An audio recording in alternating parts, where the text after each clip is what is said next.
I'm not late, you're late.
Hello?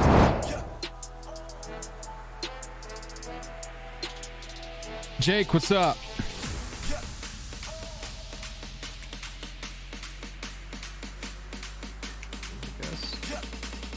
That way it's not echoing. How's it going, man? Good, man. What's up? Hello, chat. Hello, Jake. How's your day, sir?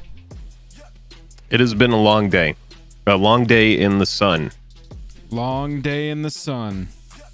Yep, doing the work of serfs. It's a great time. How's it going, chat? How was your day, Joel? You think there were some royal dog walkers back then? They were like, you can choose. Probably. You can choose between the mud and the dogs.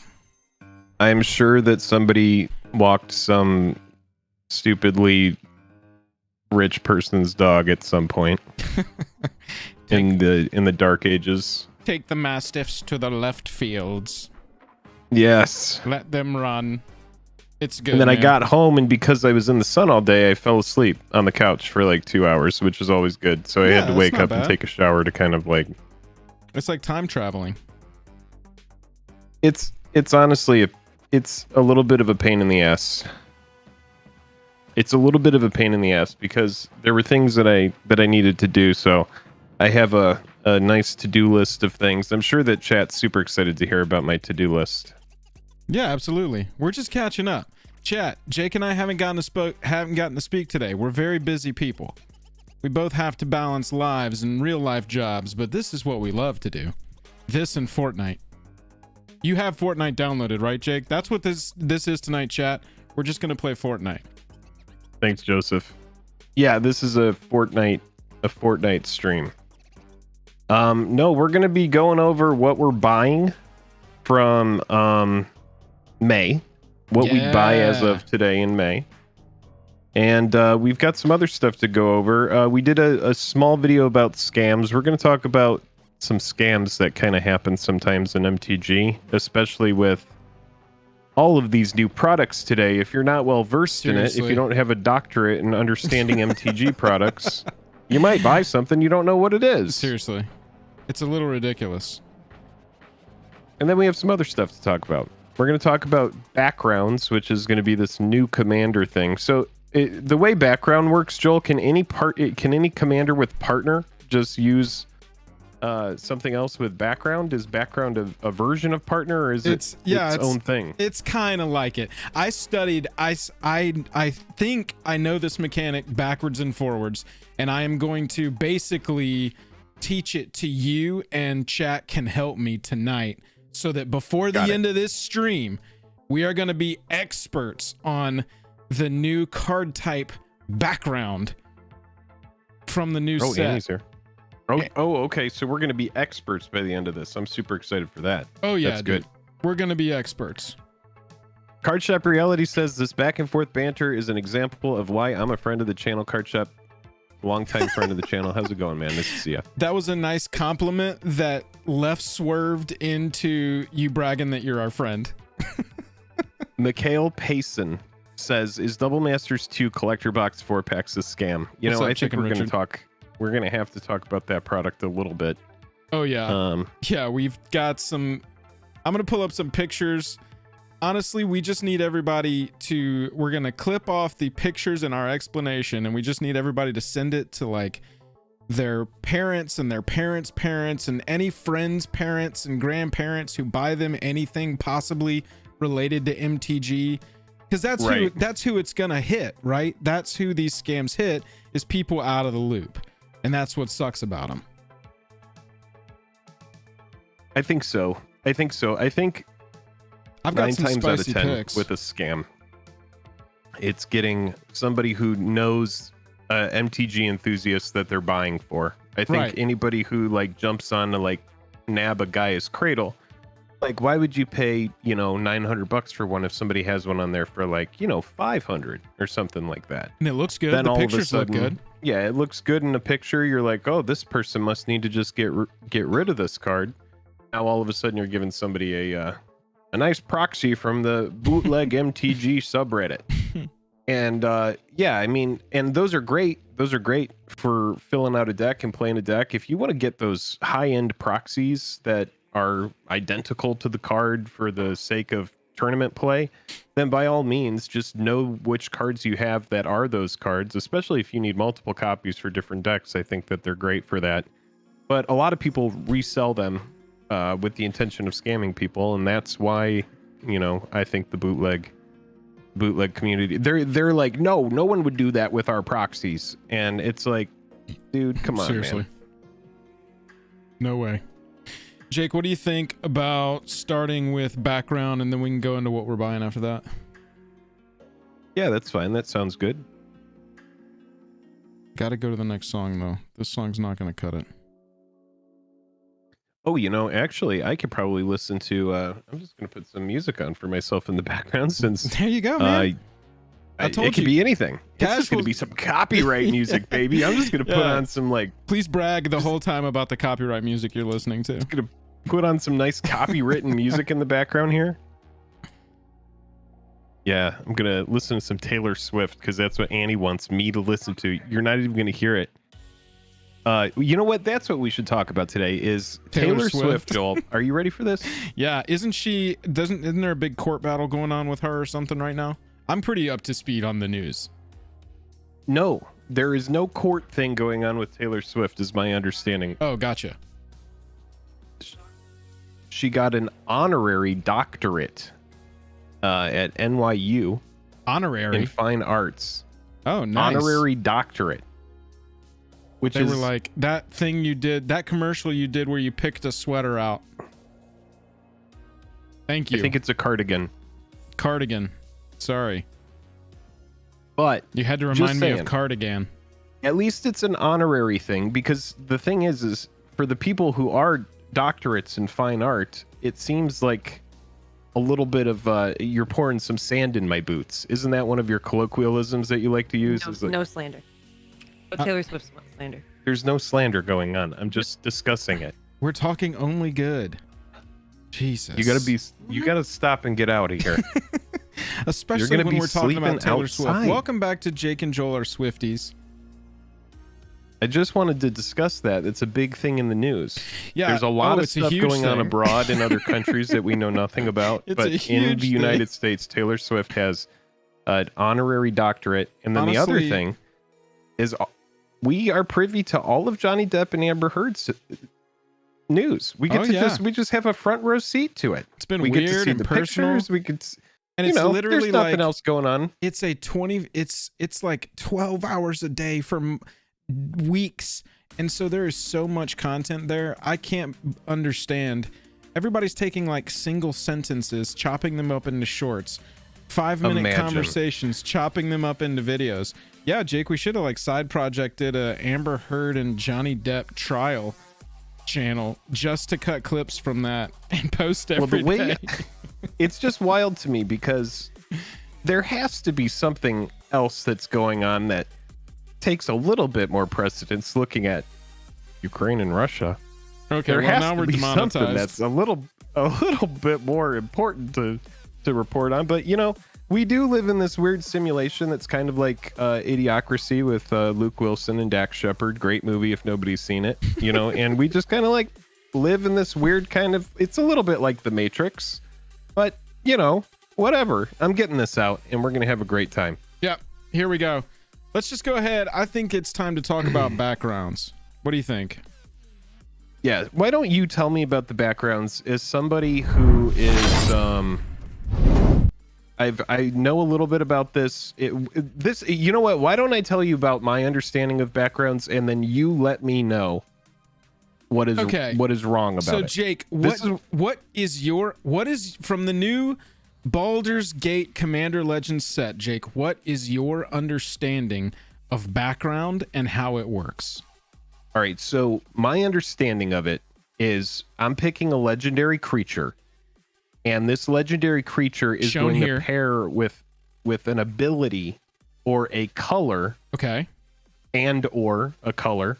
Correct. And that is going to determine the color identity of the deck that you're building. And I think it's like each of the backgrounds, they're all, okay, I see it here, legendary enchantments. Correct. So that's what is that pretty much it? That's pretty the long much and short of it? Yeah, as far as the elevator pitch of background, the phrase choose a background on these creature cards just means the same thing that partner does, that friends forever does. Those mean the exact same thing. It kind of confused me at first because it is a gerund, I get. No, that's a verb, choose a background.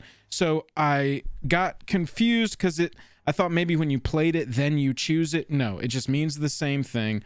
It is partner. So these creatures that specifically say choose a background let you choose a background, and this is like your second commander. Every single time I've heard it described by the official WotC team over there, they've talked about this is basically a second commander. Think of it as a second commander. Tax applies the same way. If it goes away, you can recast it for 2 more. If you do happen to animate target enchantment as a creature and you attack with it and it deals damage, track that. That's commander damage. But basically what it is in the limited design space, because remember, this commander product starts from a limited space. I see. So hold on one second. Yeah. You're saying if I were to animate a legendary enchantment or whatever, and now all of a sudden it's a creature, yes, it does damage. It's that commander damage is going to be part of the commander damage that you've done with the other commander, or is it? I think it's its own commander damage, just as though it was a partner. So I would be like, take your raised by giants damage if I was able to turn that into. Yeah, and you write down did 5 enchantment. raised by giants damage. Just a weird little quirk of how this works. The impetus all right, for take this, your noble heritage damage. I like the backgrounds because as somebody who plays D&D, it kind of informs a little bit, like. Well, and it's a cool. That's what they said. It's flavorful and it's necessary. What I was saying is that from the limited standpoint, that's how they design this set as a draftable commander experience. And so they need fixers for commander colors. Say you want to go blue-green the whole time, but sorry, you only got mostly blue and red.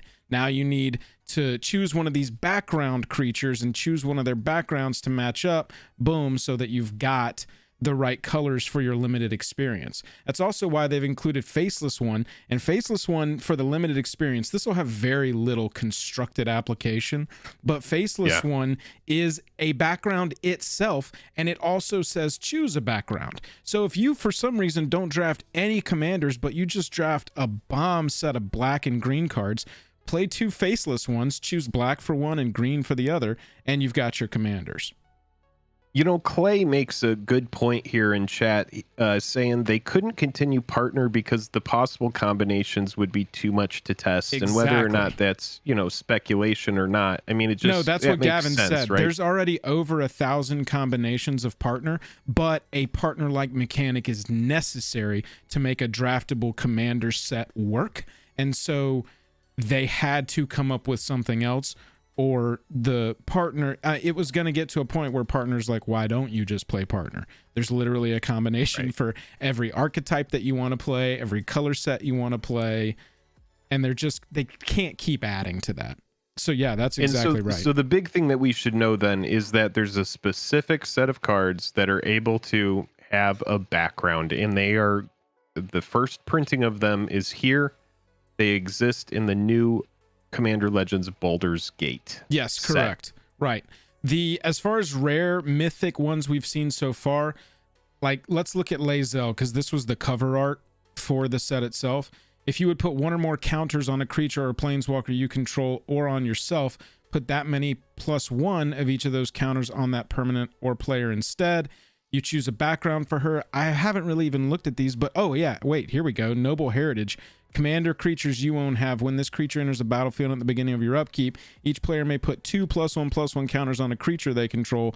For each opponent who does, you gain protection from that player until your next turn. That's probably a horrible example because it's mono white, but that is a good example of showing the synergies that are probably going to be pulled from combining these different commanders and their backgrounds.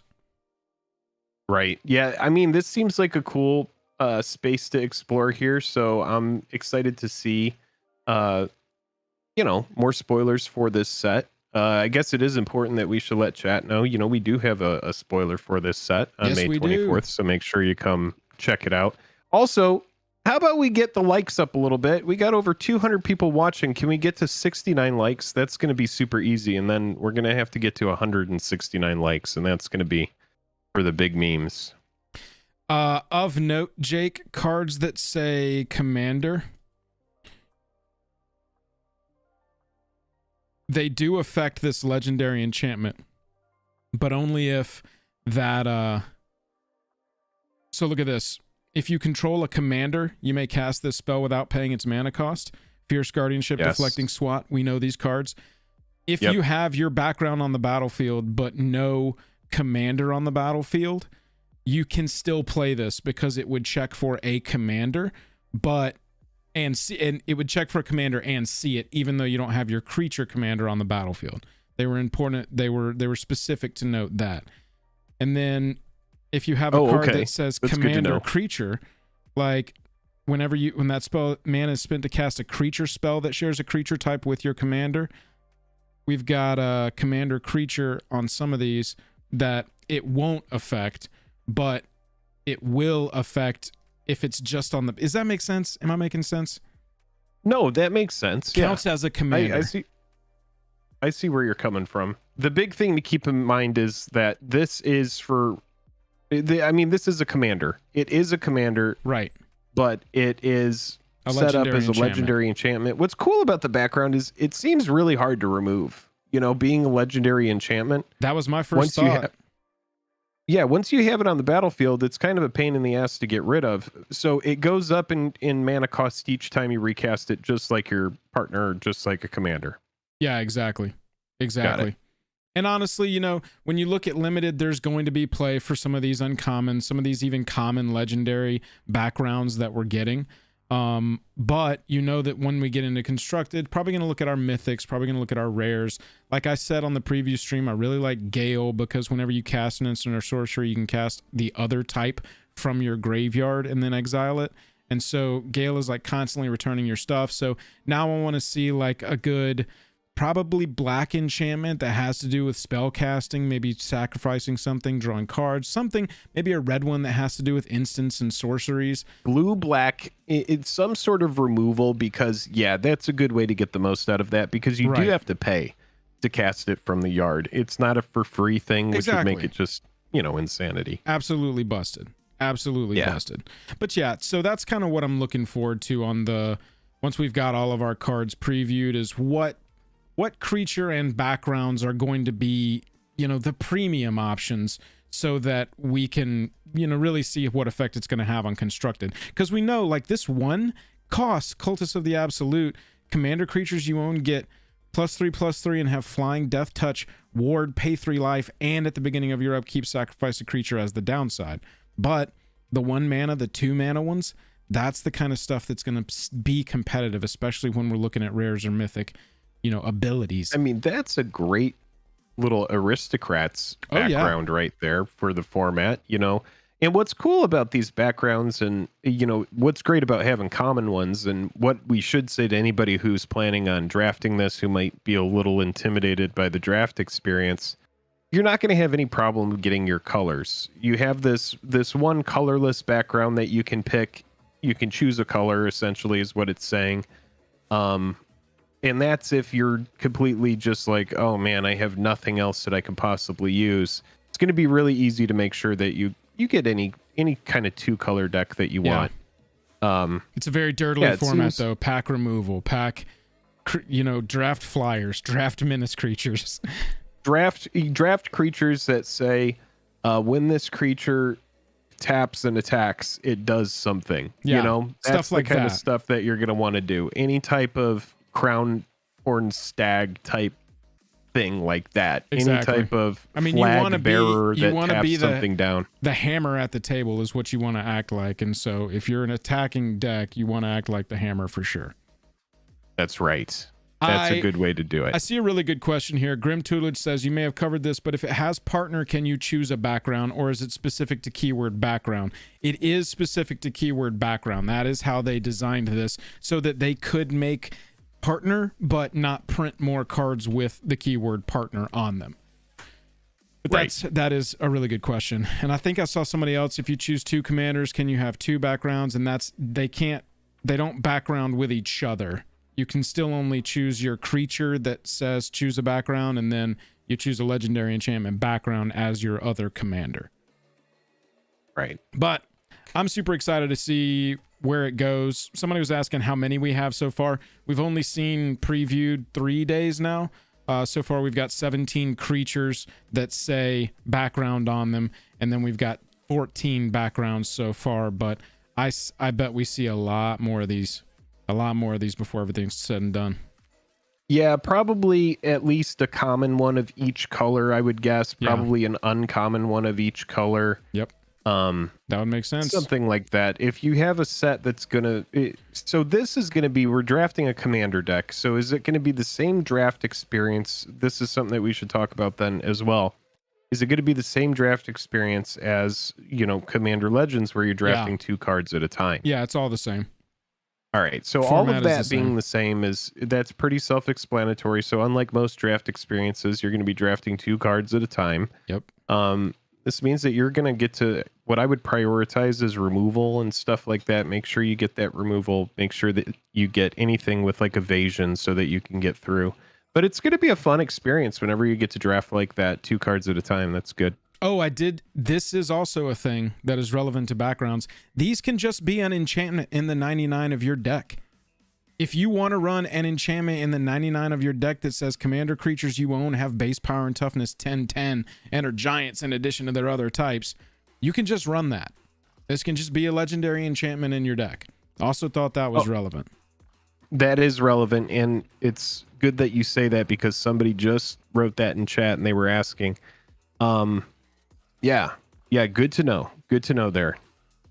This seems like a good little rundown of backgrounds and what we have here, and we have more to cover, so make sure you are subscribed in the future because we are going to go over more of that. All right, so hopefully no one else has any questions about backgrounds. That is the definitive guide. The definitive... That's the long and short of it. Jake and Joel rambling breakdown of background. People love when we ramble. That's what we're known for. I'm known for adjusting my mic. I use this all the time. I'm like, this is what I like. I like to grab I like to unscrew this. Yeah, fiddle with tighten this, and then rescrew this, and I move it around the whole time. Yeah, that's just good. Like this is what I do. Listening, it makes no difference at all. The moving around, the screwing, the adjustment. I still hear you just the same. I see some grats on 37K from Mikhail there. Thank you so much. It's Kyle. Appreciate you. Lots of good vibes. Lots of good vibes there. Appreciate you. Zach says, what is a background? You can scrub backwards in the stream. Zach with the good trolling. Yes, Devilich. The faceless can be both your creature and your background. You can pull 2 of those and go with any 2 color combo for your commander deck. And we're super close to 169 likes. So if you haven't hit like for us, go ahead and do that. We're going to get into next. You want to do what did you want to get into next on this stream, Joel? What was our thing that we got coming up? I'm down for whatever order you want to go in. We can go what we're buying, or we can go with scams. Or if you want to talk about the collector commander precons, the $1,000 Pringle deck. Oh, the precons. Okay, so these are going to be $100 decks. Yeah, we could talk about these. We could go over to Amazon and kind of look at them. Yeah, give me a second. I'll go over here and pull them up. Yeah, give me just a second. I'll be right back. Okay.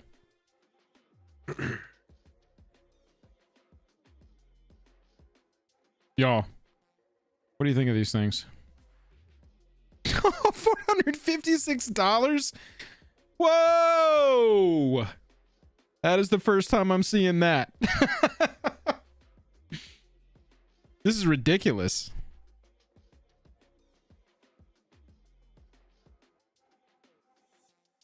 Wow.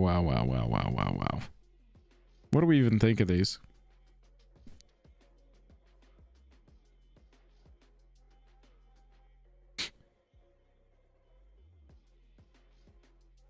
Oh my gosh, y'all. Oh, that's a good question. What is the regular bundle price? Warhammer 40k commander deck. 184. 184, and a single one will run you $46. That's a pre-order price. These aren't going to be $46, are they? There's no way these are $46.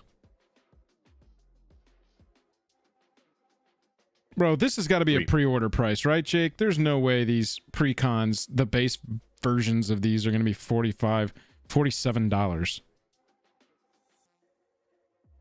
Well, here's the thing about that. All right, so let's talk about the Warhammer 40K decks.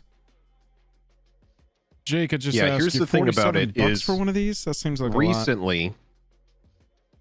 Recently, in New Capenna, we got commander decks that have this collector booster teaser in them. Yeah. And I don't know if this is going to include anything like that. I don't think that it will, but it is getting a bunch of cards that are unique to the Warhammer IP. So all of these new commander decks that have this special collector sample pack sample pack in it, they've all been upped in price. August is saying 46 sounds right with a $40 base price. Yeah, I mean, that's essentially what's going on. Yeah, I'm looking at... Plus, I know we don't want to talk about it, but the price of goods is going up across the board. For sure. I went to buy popsicles. 6 popsicles, $7.99. I was like, for a creamsicle? For 6 creamsicles? What the heck, man? I mean, like, that's over $1 a creamsicle. Though? And then I'm like, no, you know what? $1.50 for a creamsicle seems like a good price. No, should be $3 for those 6 popsicles. So yeah, these are pre-selling. They aren't honestly that much more than... It's a popsicle seller's market. That's right. we got a $45 commander deck that's out, and it does have this little collector booster sample pack. Jake, did you get any of these? I actually got one of these. I have one other in the mail on the way, but I opened my collector booster sample pack, and it was a common, but it was the gilded foil treatment of a common, so you can just get kind of nothing in there, and then like an extended vehicle, one of the vehicles. I'm not really sure which one it was. Oh, like an unlicensed hearse. Yeah, something like that. It was a rare. It was a borderless rare. But my collector sample pack was meh. It was fine. I honestly wish that they could guarantee it's in the colors of the deck that you bought, because that seems like a way better deal to me, is that you automatically, like, they're like, here's a little taste, baby. You're going to want some more. Little seeded. Yeah. Get you a gilded foil to put promo right in your into colors. That's what I'm talking about, dude. I would rather it be that than I got a 3-color gilded foil card that wasn't even the 3 colors of my deck. And so I was just like, this is kind of weird. I wish they lined up a little bit, a little more cohesive, but it was cool. Have a little opening experience, something unexpected in there. I don't see that we have that on the packaging for this, and they did make a point to put it on the packaging here for the new Capenna commander decks. So I don't think we're going to have them here. But what we are going to I don't think we're going to have them either, but I think the gimmick here obviously is the 40K IP. For sure. We're going to get a bunch of cards. We're going to get a bunch of well, at least in the product we're going to talk about after talking about the baseline product here, is we're going to get the 100 surge foils that we don't know anything about yet, but we'll try to break that down. What is a surge foil? Yeah, we don't know. What I'm hoping is that what a surge foil is it's going to be a foil that isn't curled. It's going to be a non-curled That'd be nice. foil. That'd be nice. Yeah. Look at this, Jake. This is the pre-order for a bundle of all 4. Here's the pre-order price for the Commander Deck Collector's Edition bundle. Over $450 worth of bent cards. Yeah, I mean, I hate so to say that it. comes I'm not just out trying to to crap on it, but there's nothing pointing us in the direction that the foil problem of curling is going to be fixed anytime soon. I don't know how they can sell these in good conscience. Well, unless they were all etched, right? Because the etched foils don't seem to curl. I think that could be a good way to go. But 100, essentially, this is, what is 456 divided by 4? That's going to be like 112, 113, 113.50 each, Yeah. something like that. Yeah. You know, I think that depending on how this product looks when Right. we know more about it, Yeah. that could end up being a good price for this. I mean, Brody makes a Buying good in. point. The listing of this item for ready to play MTG decks containing 100 Surge foil magic cards. So maybe that's the answer to my question right there. How can they sell this in good conscience? Well, it's because they've abandoned traditional foiling for these products in lieu of this Surge foil thing. Does anybody have a guess of any like foiling from a different TCG that I can search the image of? You know, of, it's like, funny what a because Surge Soth up foil here is might saying look that like? Surge foils are like that Liliana foil. Surge foils are different from that textured foil. So for MTG, we got textured foil. Let me see if it's come up yet. Yeah, here we go right here. So Josh P, in the collector commander deck, you're getting 100 Surge foils. The entire deck is foiled. Correct. The entire deck, and it's that special foiling. It's like if they had said it's all foil etched. So this is the textured this a Surge foil? No. This is the textured foil from Double Masters 22. Texture foil cards are going to show up in Double Masters 22 for the first time. This was from that preview stream the other day. Got it. You're going to get a new foil treatment in Double Masters 22. Surge foils we have not seen anything on yet. If anybody Right, it's Surge, my understanding MTG, that we need to wait. We need to wait, hurry up and wait on that one because they have teased that there's more info to come on those cards.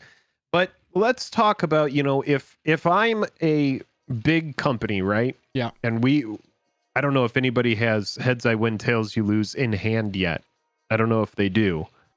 But, you know, I think that was the tester product for this. That was like, okay, we're releasing a secret layer deck.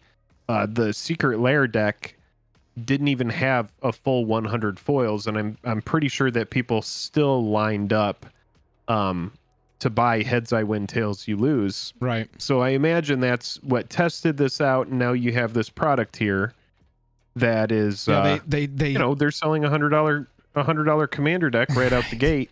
But with this IP, they need to do it right. It has to be, if I'm selling $100 deck of all foils, they need to not curl. It needs to be good. That is the question. Is can you sell us a premium collector product that we want? We want foils. We just don't want them to curl. We just don't want them to bend. That is the problem. And so if you can provide this is another, you know, just collector step in the right direction. We like this decision. Offer the cards at a cost that anybody can afford, and then offer the collector's thing on top if people want to spend more money. It's like Fortnite, Jake. Fortnite is a free game. I've spent more on Fortnite than I probably would have if I had just bought the damn game. And it came with all the content because I've wanted some skins as they've come out. And that's what this is. Selling a premium thing that doesn't affect gameplay on top. Yeah. And it is worth noting, this is the first time that they've done this. So from the finance perspective, right? From that perspective of, oh, okay, you know, we have this thing here is this a one and done? Do they ever come back to this kind of product again? Yeah. You know, does this do well or does it flop? Is the foiling, does it put a bad taste in people's mouth and then they don't come back in the future? Or is it a home run? They put some really cool stuff in it. You get some good foils of like Soul Ring, Command Tower variants. That's that exactly kind of what stuff. I was just going to say, man. The flip side to this is regardless, you're getting probably unique art versions in a unique foil version of staples, Arcane Signet. Your basics. The basics in this are going to be presumably new art, new foil. 100 Surge foil magic cards included in every deck. Evolving Wilds. Just look at like whatever your base level hitters are as far as what is included in a regular deck. Yeah, chat's talking about this too. I mean, that's how I look at it. You know, I've brought this up before, but I'll bring this one up. The deck Vampiric Bloodlust. Okay, and this was the commander deck that came out in 2017 that had Edgar Markov in it. Oh yeah. And I remember buying that deck for $30 at Target, and then I put it in a plastic bag with like a silica packet, and I haven't touched it. It's just a brand new version. And it has like 10x that price since I bought it in 2017. It's now worth like $300 sealed or like $250 sealed. Yeah, here's a list. $350. Yeah, so you know, with commander decks, what we see, you know, typically in the past, and if you look at other decks from that cycle in 2017, you have other decks that have appreciated greatly. You know, the cat deck did really well. You know, the Aloro deck, most of them appreciate. Well, it was in a value. mechanic that was pretty broken, and so people were into it. Right, and so now if you have this deck that's a unique IP that's cool, you know, I like Warhammer. I think Warhammer looks sweet. It's got a great aesthetic. I also love StarCraft. I know that they're based on each other now at this point, or that yeah, I mean, like, all of those are worth money. All of those decks have appreciated in value. So we might have something that's like you're buying it at $100, and then you look in like 2 or 3 years, and it's at least 1x or 2x'd itself, or 2x'd itself. I mean, and now you have something that's worth like $200 for sure. So these are a possible I think buy the and risk hold on opportunity. it is low. Well, because it's risk such a low. unique product, and it won't be printed forever. That's one of the tenets of MTG. I mean, I'm looking at the staple MTG cards here, Jake, like Swords, Cultivate, Greaves, Boots, Reliquary Tower, Exotic Orchard, Mindstone, Beast Within. Like, some of these would be very exciting if you knew that they, one, made the list for the Warhammer decks, and two, it's in the collector's version, collector's edition, so you get all these sick versions. Well, presumably. I'm not going to say sick before I've seen them, but new art, new foil type. I think that, you know, that's not an irrelevant part of the discussion. It just all comes down to Surge foil, honestly. I really think it does. August says, okay, to be fair, that was when commander decks had exclusive cards. Dockside didn't get printed in the set, but Benny Brax did. Think the argument works for 40k, but further precons, maybe not so much. Commander decks have unique cards printed in them every single time. Every single time we get precons, we get unique cards in those. It's just about, does it rise now, the to power the level CEDH? is Right. all over the place. Exactly. Sometimes you have power level that's like low and like pretty throttled back, and then sometimes you have a power level that's like, holy whoa, they put this cycle in here, and right. and then these cards showed up, or you know, like the year that they put all of the medallions in there, you know, the medallions that make each color cost less, like that was a wild year when those cards showed up in there. So when you put big reprints in there and that kind of thing, it really just it does depend on, you know, what's the deck, what do the surge foils look like, just like you were saying. Well, nowadays, and I'm seeing this point in chat, nowadays you can get the commander exclusive cards out of the set boosters for sure. But I don't think, or I'm pretty 100% sure on this, that we're not getting set boosters of Warhammer 40k Universes Beyond MTG product. We're getting these 4 decks, and we're getting 3 secret layers, and that's the extent of the product. And so if we do have a Dockside Extortionist level card in any of these 4 that, you know, becomes a staple across the format, competitive and casual, that potential drives these even higher. And then also this collaboration, it's worth noting, 40k is not getting an actual set, right? It's getting like 3 secret layer products, and then it's getting these, or is it getting a full no set? I don't think it is. That's what I was just saying. We are getting these 4 decks, and we're getting 3 secret layers, and that's it. That's the whole product. That's the entire 40k crossover. You just said that, and I didn't hear it because I'm a space cadet. We're doing 2 things at once. We're trying to make points and discuss this with chat, but we can do both. It's like riding a bike, you know, and chewing gum. Here's something that Trent says, in my opinion, set boosters have invalidated Commander Precon exclusives since you get them in set boosters also, and sometimes you get them in an extended art or a collector booster or something like that. I think that's an important point, you know, because you know, a lot of the decks I was just talking about come from pre-variant era, where we didn't have all of these collector products and set booster products and different, you know, variants of each card. Right. I'm looking at, somebody asked if maybe the foiling could be akin to the Mythic Edition foiling. Possible. I think it's going to have more of that. I don't think it's going to be textured per se, but I do think it's going to have that look. Honestly, I think it's going to be very similar to etched foil. I think it's going to be very, very similar. I'm fine with that.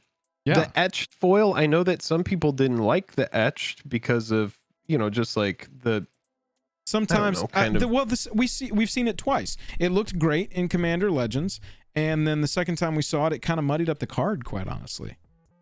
And so yeah, in Modern Horizons 2, some of those etched cards left a little bit to be desired. Yeah.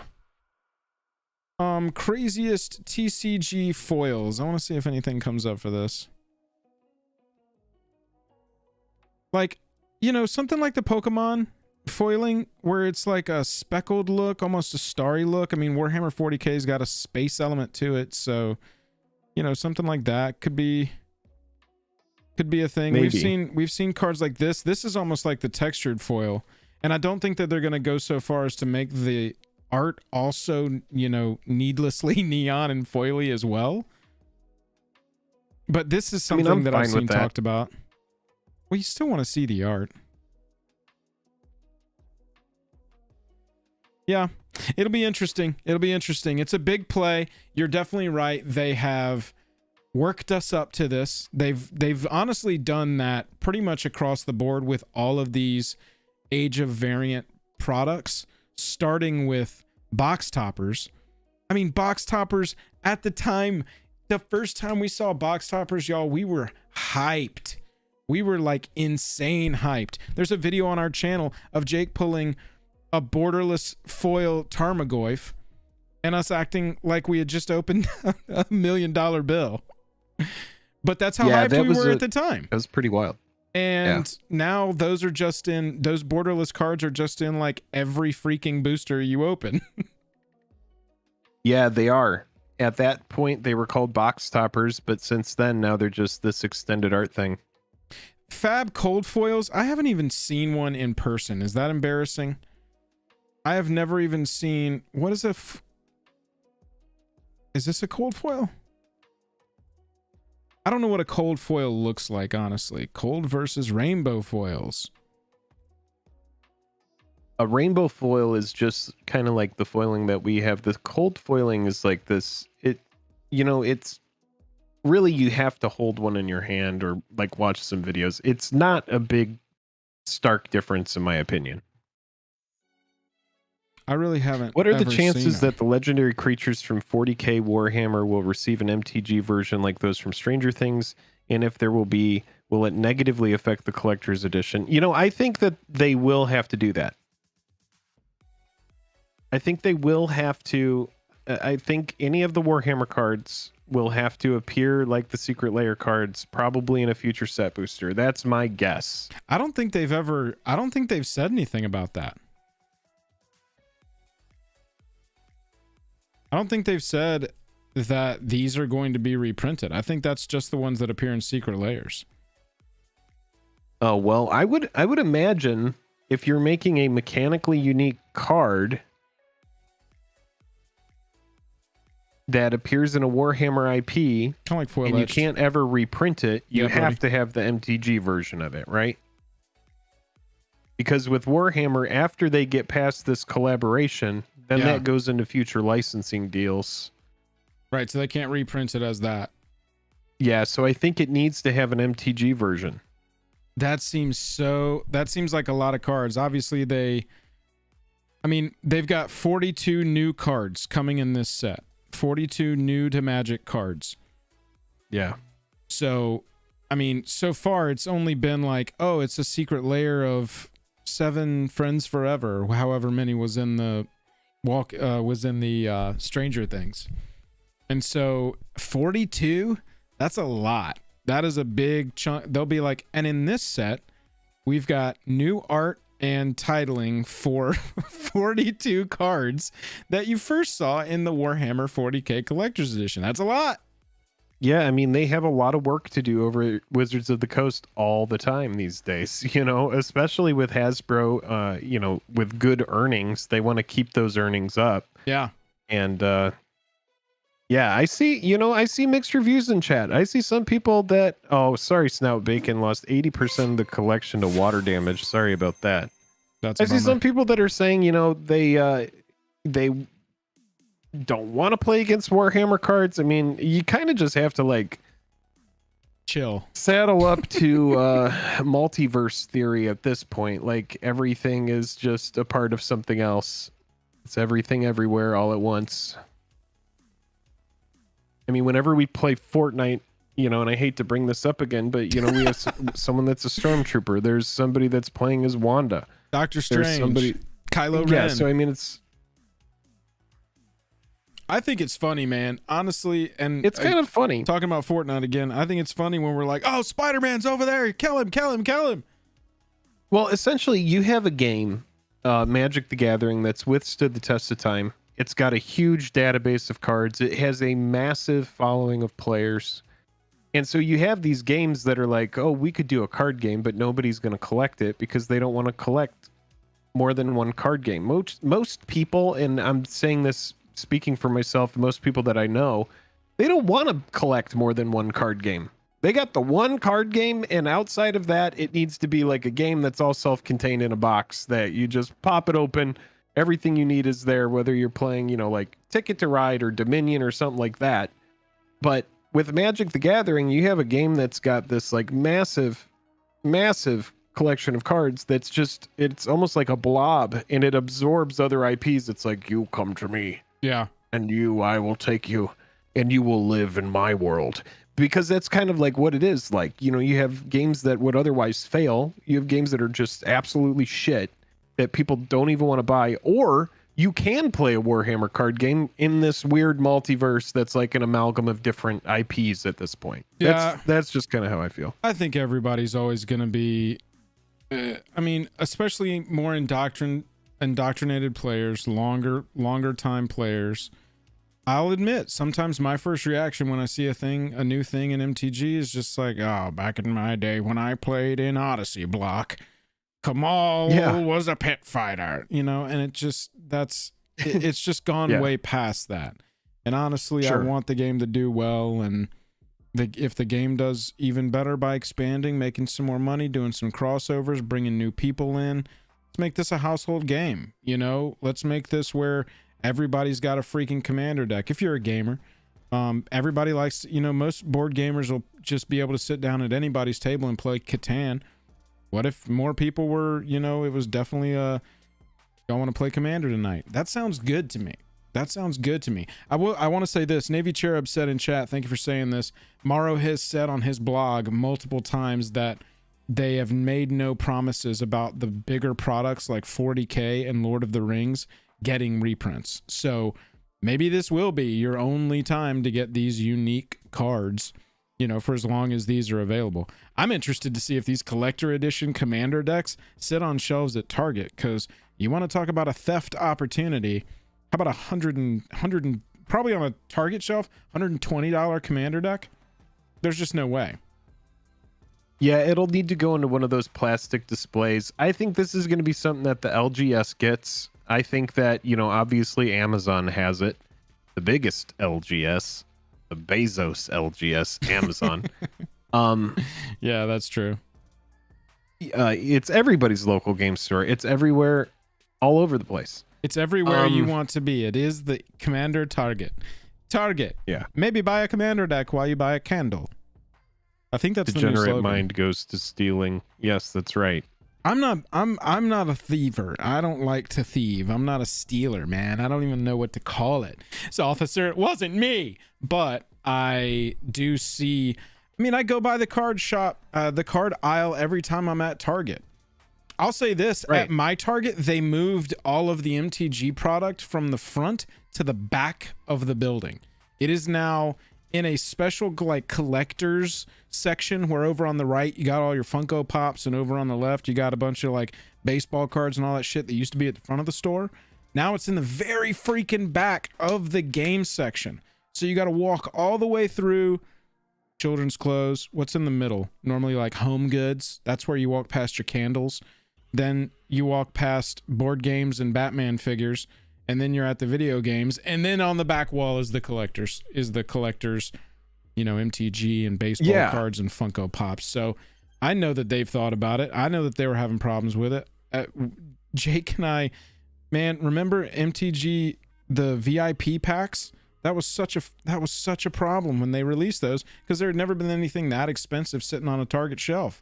And they didn't know what they had. I don't know if they're going to put $120 decks or $100 decks or whatever these end up being, even $90 decks on a shelf at Target. I think that there's going to be it's going to be price matching and that kind of stuff. And who knows? But, you know, also, if it's just printing cardboard and for them it's like throw as much pasta at the wall and see what sticks, it's like just get it in everywhere. Get it in Amazon, get it in Target, Walmart. Just put it on the shelf. It costs us nothing to print, you know, but whatever we sell is good. And if people want to steal it, whatever. That might be, you know, the strategy as well. You know, I'm that could possibly, you factor in that some people are going to be unscrupulous. That's how it is. All right, so I hope everybody heard that. That is the plan. First, we go through the candles, through the Batman figure aisle. We're going to put the commander decks under our shirts. And then we have to, it's a dead sprint through the store. We're not even going to act casual. We are just going to all out sprint as soon as the cards are in our hands. Anyway, that's what we think about the collector's edition commander decks. Let us know down in the comments what you think. You know, Fat Man says, I wonder what they're going to do with orcs. Like, you know, it's going to be green, but could be green, red, black.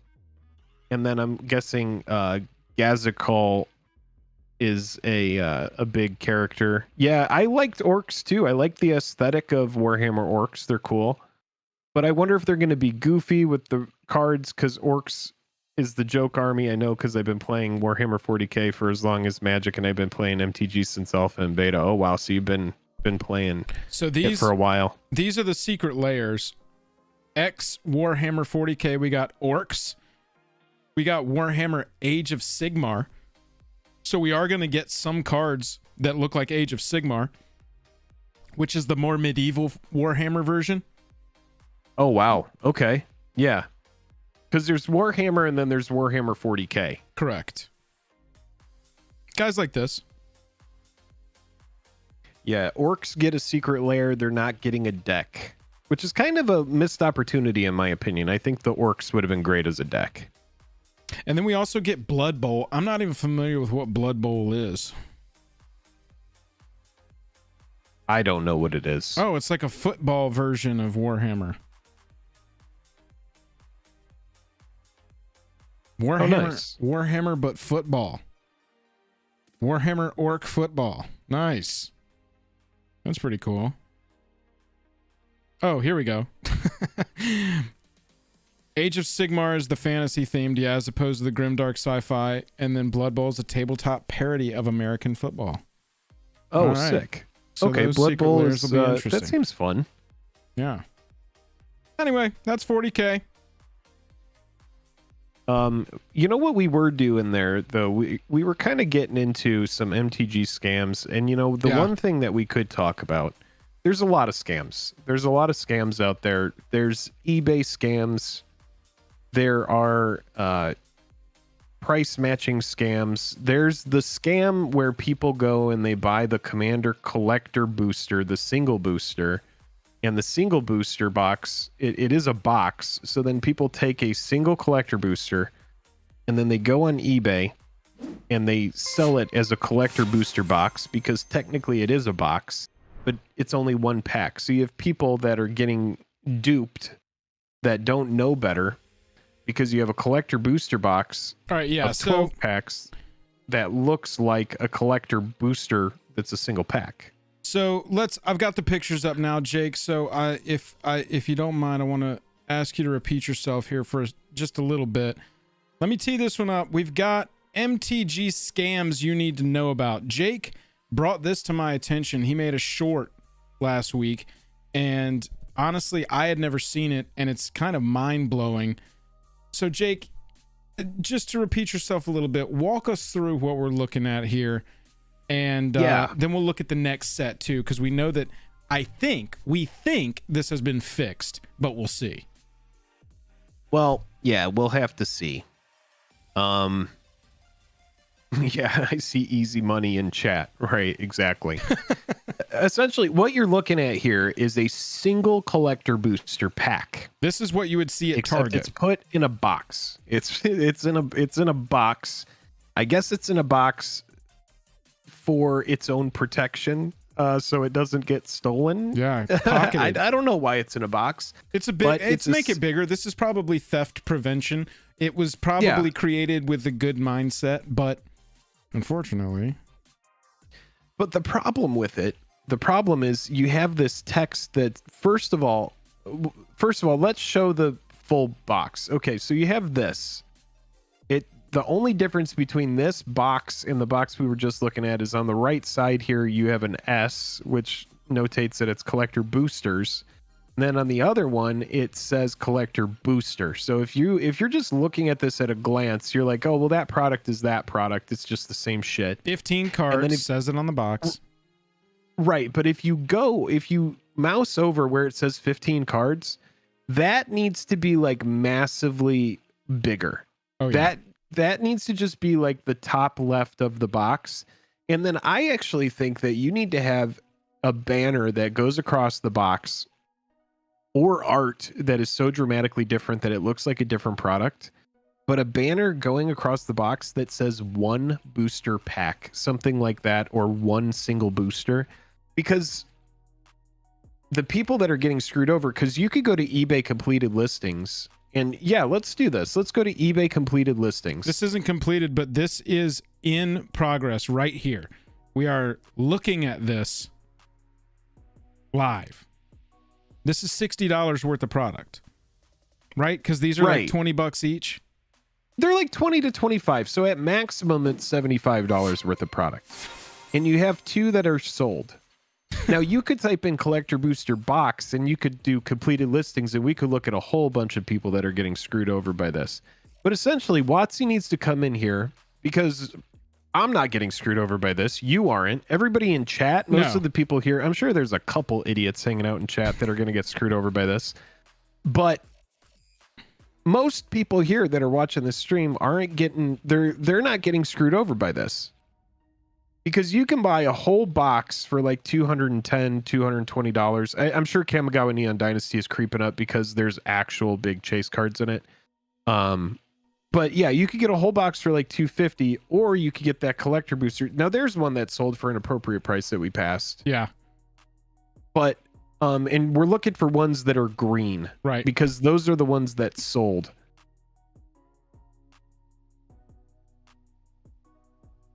Collector and boosters, some of them are selling for good prices, but a lot of them, and if you go, especially like before people were privy to this, it was happening all over the place. There's one that sold for, well, we'll get to it. Yeah. There's one for 37, a little bit more. There's two for 47. Five That's of them reasonable. For 185.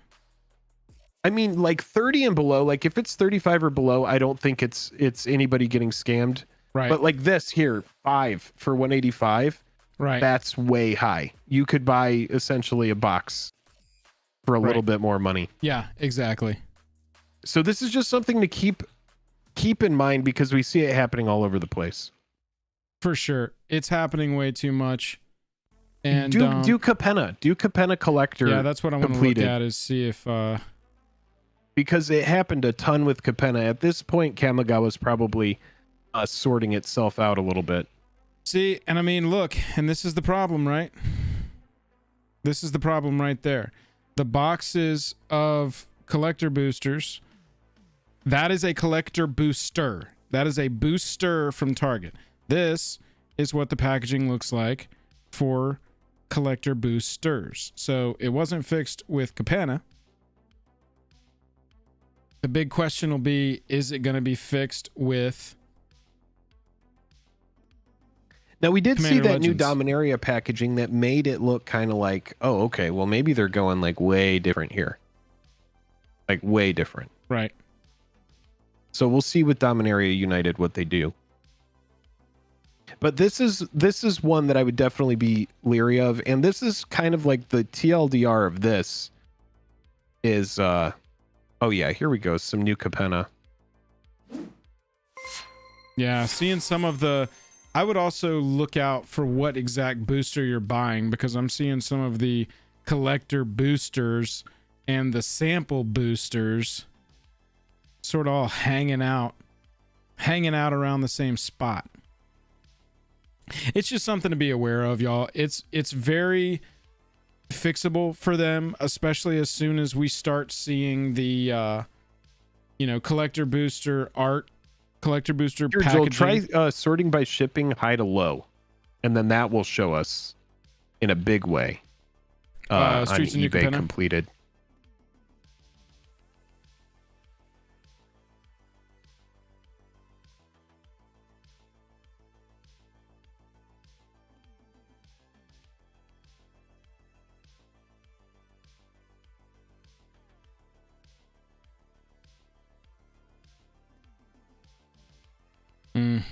Lots of the collector boosters. Oh, look at this.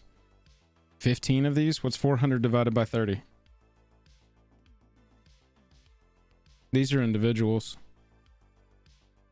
Yeah, like Oof, 15. 4x of these. Yeah. Sold Like, for that's what I'm talking about, man. $320. Right. That's way overpaying. There's 5 that sold for 300. This is 4 for 319. Like, this is a good way to see it right here. It's so cringy looking at this one right here. X4 Streets of New Capenna Collector Booster Box MTG in stock Magic X4. $320 for 4 collector's packs is what this person got. That just, oh God.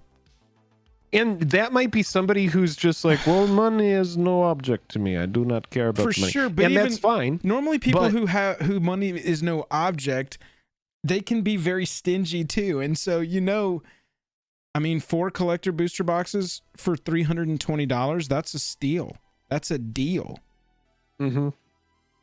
So if you're there and you're like, at a glance, you're like, whoa, somebody's liquidating. I'm just going to grab those. And now maybe they were like, oof, oh, geez. And they had to reach out on eBay. Hey, sorry, I accidentally bought this. I didn't realize what you were doing. But these sellers should know better too. This is a seller. Oh, yeah, I mean, there's some negative feedback there. But yeah, this is just moving forward. This is all I want to see, and then we'll put a bow on this and it'll be done. What I want to see is in the future with these products specifically, if you want to put the single collector booster in a box, the box needs to be dramatically different. That's it. That's all I need to see. I need to see a box that's like, it is one pack in big letters. And then the other scams that I would be leery of as well is whenever you're buying from a new account on eBay, you'll have a lot of accounts on eBay that will sell. This is just a scam. This is something that you should always keep in mind.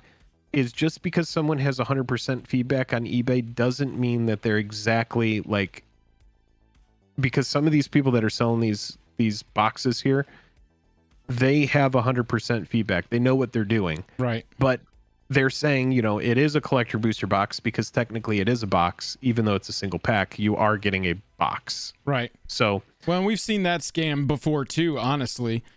Be careful of the rating, of the listing itself, because I've seen people sell just the box. They have listed the box. People aren't reading the description. Even in the description, they say all you're buying is an empty booster box, an empty cardboard box, but they'll list it for the price that you would get it. Right. And then the other thing that I would say is you'll have somebody who goes and they will on eBay, they'll create an account and they will buy a ton of stuff, right? They'll buy a ton of stuff to generate feedback. Like say they want to buy cards. Yeah. Because if you go on and you're like, say I go to bootleg MTG on Reddit and I order a bunch of fake cards, and my goal is to sell these cards.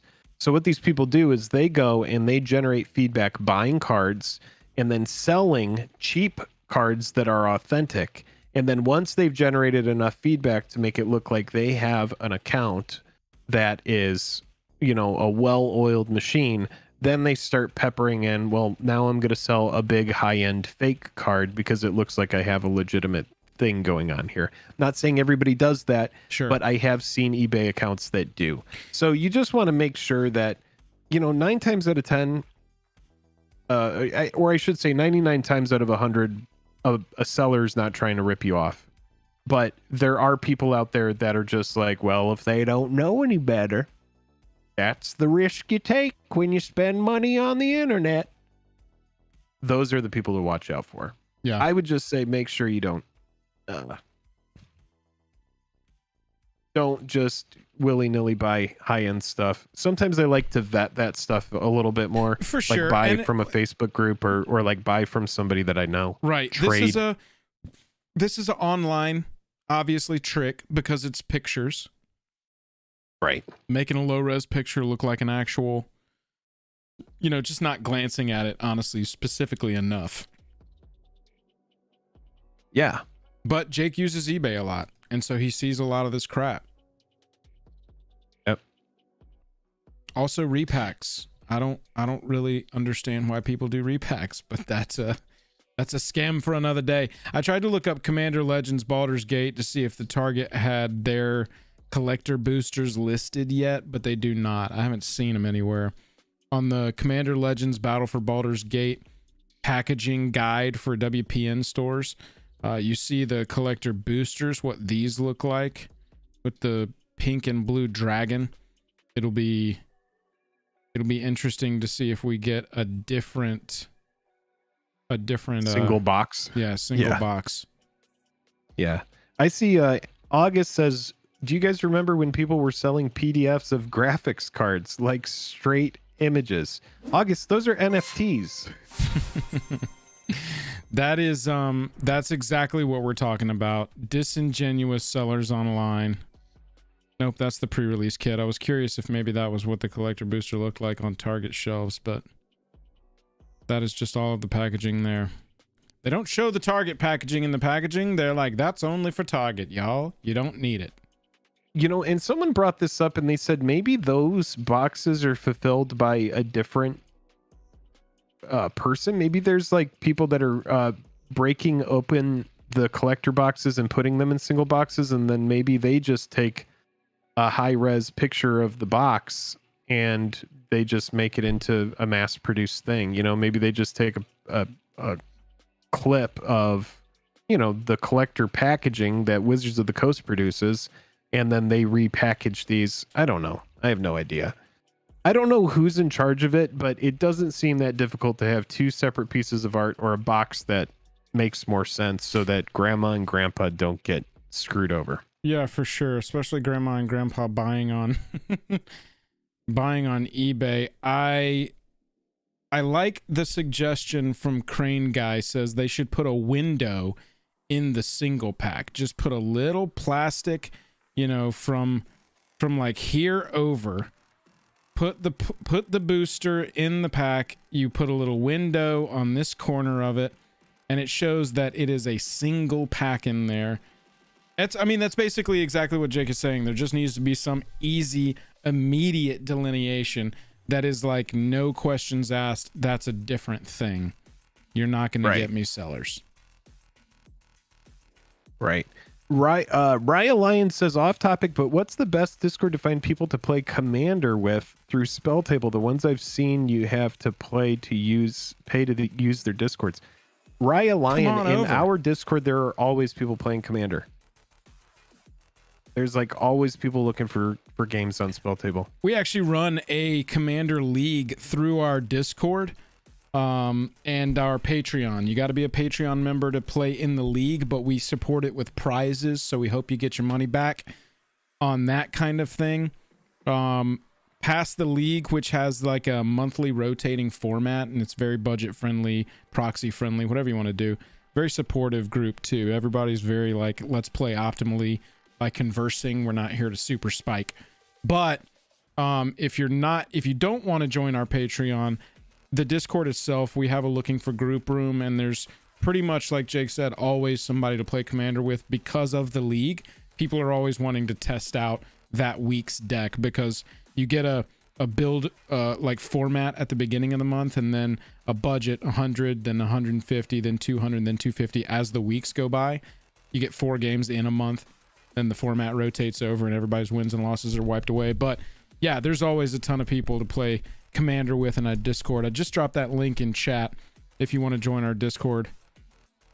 While we're advertising, y'all, if you hit like, I think we can get it to 269 tonight. I already feel Raya it. says, hit that like button. Okay, things just got into paper magic. Yeah, hit that like button for us. Come on now. Let's go. We can get there. Y'all, we got one. What were you? Go ahead. Yeah, go ahead. We got one more big thing to talk about tonight before we wrap this thing up. That is right. I'm taking it over to TCG Player. If you want to shop at TCG Player, by the way, use our link down in the description below. We're going to do something a little different. We're going to do what we're buying for the month of May. We're going to do it live here with y'all. I want chat to be participating. Give me just 1 minute before we don't have to jump into it right now. But I need I want 1 chat second to and I'll be right back. I'm going to explain to them what we're buying is, and they can go ahead and make their picks. So beautiful. This is what I need y'all to do. We are going to be operating on a budget of $10, $100, $500, and $1,000. So don't post them all in there at once because I want to be able to read them as we go through. But we're going to individually go through what would we buy in the month of May for $10? What would we buy in the month of May for $100, for $500, and for $1,000? We're going to go category by category. Jake and I make our picks. If you've never seen a video like this before, Jake and I make our picks secretly. So we're going to try and surprise each other with our picks. But go ahead and make your picks for the month of May. What would you be buying for a $10 bill, a $100 bill, a $500 bill, and a $1,000 bill in MTG specifically? And we will get into that very soon. I appreciate everybody hanging out tonight. This is sort of a new format we're testing. Jake and I, honestly, we really enjoy streaming, and I hope that y'all enjoy it as well. And so we kind of decided this week, we were like, instead of shooting 4 different videos, just ourselves, then talking in the comments, let's try and do some videos live. See if anybody enjoys it. So, hope y'all are enjoying it. Yeah, August, that's kind of the goal. I think it adds something. It definitely adds something for us. Go back and talk about Taylor Swift. Yeah, we'll turn this into a Taylor Swift stream quick. The Vilch, normally, when our lives are normal, we stream like 2 times a week. I'll stream normally on Tuesday nights some Commander play because I like to play in our league every month that I was talking about. And I'll stream my game every week. And then Jake on Thursdays normally does a stream we call Foil Quest. It's very, I don't know, people in chat, explain what Foil Quest is. It's an opening stream. It's a pack opening stream, but it's not your normal pack opening stream. There's a lot of pomp and circumstance. There's a lot of traditions and memes. It's a different kind of opening stream. Foil Quest is, you letting people know. It's sort of, that's good that we talk about that. Yeah, the Vilch asked how often we stream. He doesn't have his headphone in right now. We had a comment, we had a question in chat about how often we stream, and I said normally in a normal week I would be streaming Commander gameplay on Tuesday and you'd be streaming Foil Quest on Thursday, but we're trying this new Wednesday stream thing. We'll see exactly where it falls, but Foil Quest normally happens on Thursdays, and Jake can kind of explain that to you. Yeah, we have we're opening different products. Most of the time we're opening Japanese War the Spark, looking for a mono Liliana. We've been on that quest for a long time. Okay, a long time. Hopefully we find it. But other products, we're thinking about doing a double Masters 2022 foil quest, and we're going to put out some Commander feelers Legends and see if people are interested in that. But tomorrow we are opening 2 boxes of Japanese War of the Spark. I see Space Station 2 is hanging out in chat. That's our sponsor. If you ever want to sponsor a box, make sure that you are a patron. Being a patron is going to get you into Discord. It's going to get you a signed two-headed giant. It's going to get you into monthly giveaways. It's going to get you into the Commander League, all that stuff. And if you ever want to sponsor products, that's the way to do it as well.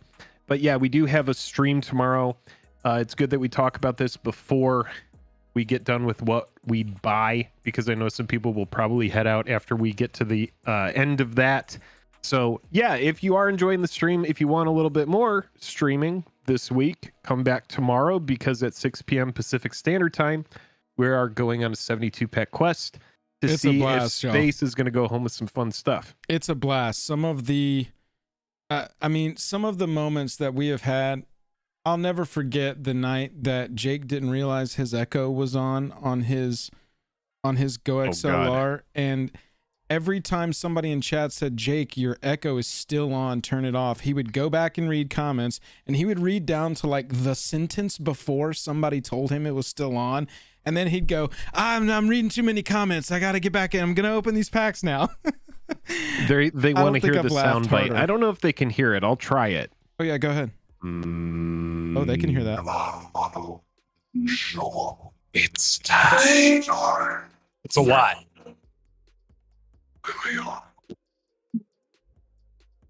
There we go. We kind of heard it. It cut out a little bit, but it's a good time. Right. Tomorrow night at 6 p.m. Pacific, 9 p.m. Eastern, you can come and join in Foil Quest for the first time. Everybody, I hope you have your picks. $10, $100, $500, $1,000, since we're doing this live.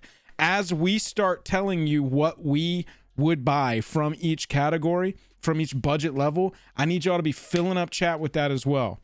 I want you to say, hey, whatever to the you people would that are buy watching at that this, level. We're going to release this as a video in a couple of days. So I want y'all to be saying hey to people watching in the future, and I want y'all to be dropping your picks for that level in. Jake and I'll try and when Jake's talking, I'll try and pick some out of chat that I like, and then when I'm talking, Jake can try and pick some out of chat that he likes. Talking about what we would buy at that level. Yeah, what we'd buy at that level. So about this series, you already told everybody about it, right? We're going through 10, $100, $500, and $1,000 levels of what we would buy at those levels. Yes, exactly. Okay. We'll do we'll start this formally and then go through it. I'm doing my burps right now. John, my pleasure, man. My pleasure. I'm seeing Cradle out there. That's a good one. If you don't have a Cradle, dude, I remember this one night. This is kind of funny before we get into this video. Yeah. I remember one night where I was pretty loose, dude. I was drinking and I was at Buffalo Wild Wings. I was eating some chicken. God, and I'm just $1,000. One of my favorite things to do is I like to drink and then get on eBay and buy stuff. Okay. So it was this one night I'm at the bar, and this was maybe 2018. But I remember I was picking up Wheel of Fortunes and trying to find good prices on those. Yeah. And they were freaking $50 a piece, man. Wheel of Fortunes. And I just remember passing on so many of them being oh, it's 70. It's it's 80. Dude, I'm telling you, man. It's crazy how much some of these cards is going to be the cheapest wheel you can get now, right? What's that? Revised is going to be the cheapest wheel you can get about now, right? Yeah, and what's crazy about it is it really comes down to cards that are reserve lists that are in popular archetypes that are best in slot. Those are the cards. I mean, and chat's going to be well, obviously the card that's reserve list that's best in slot is going to be super expensive. But I remember buying an unlimited wheel for $80.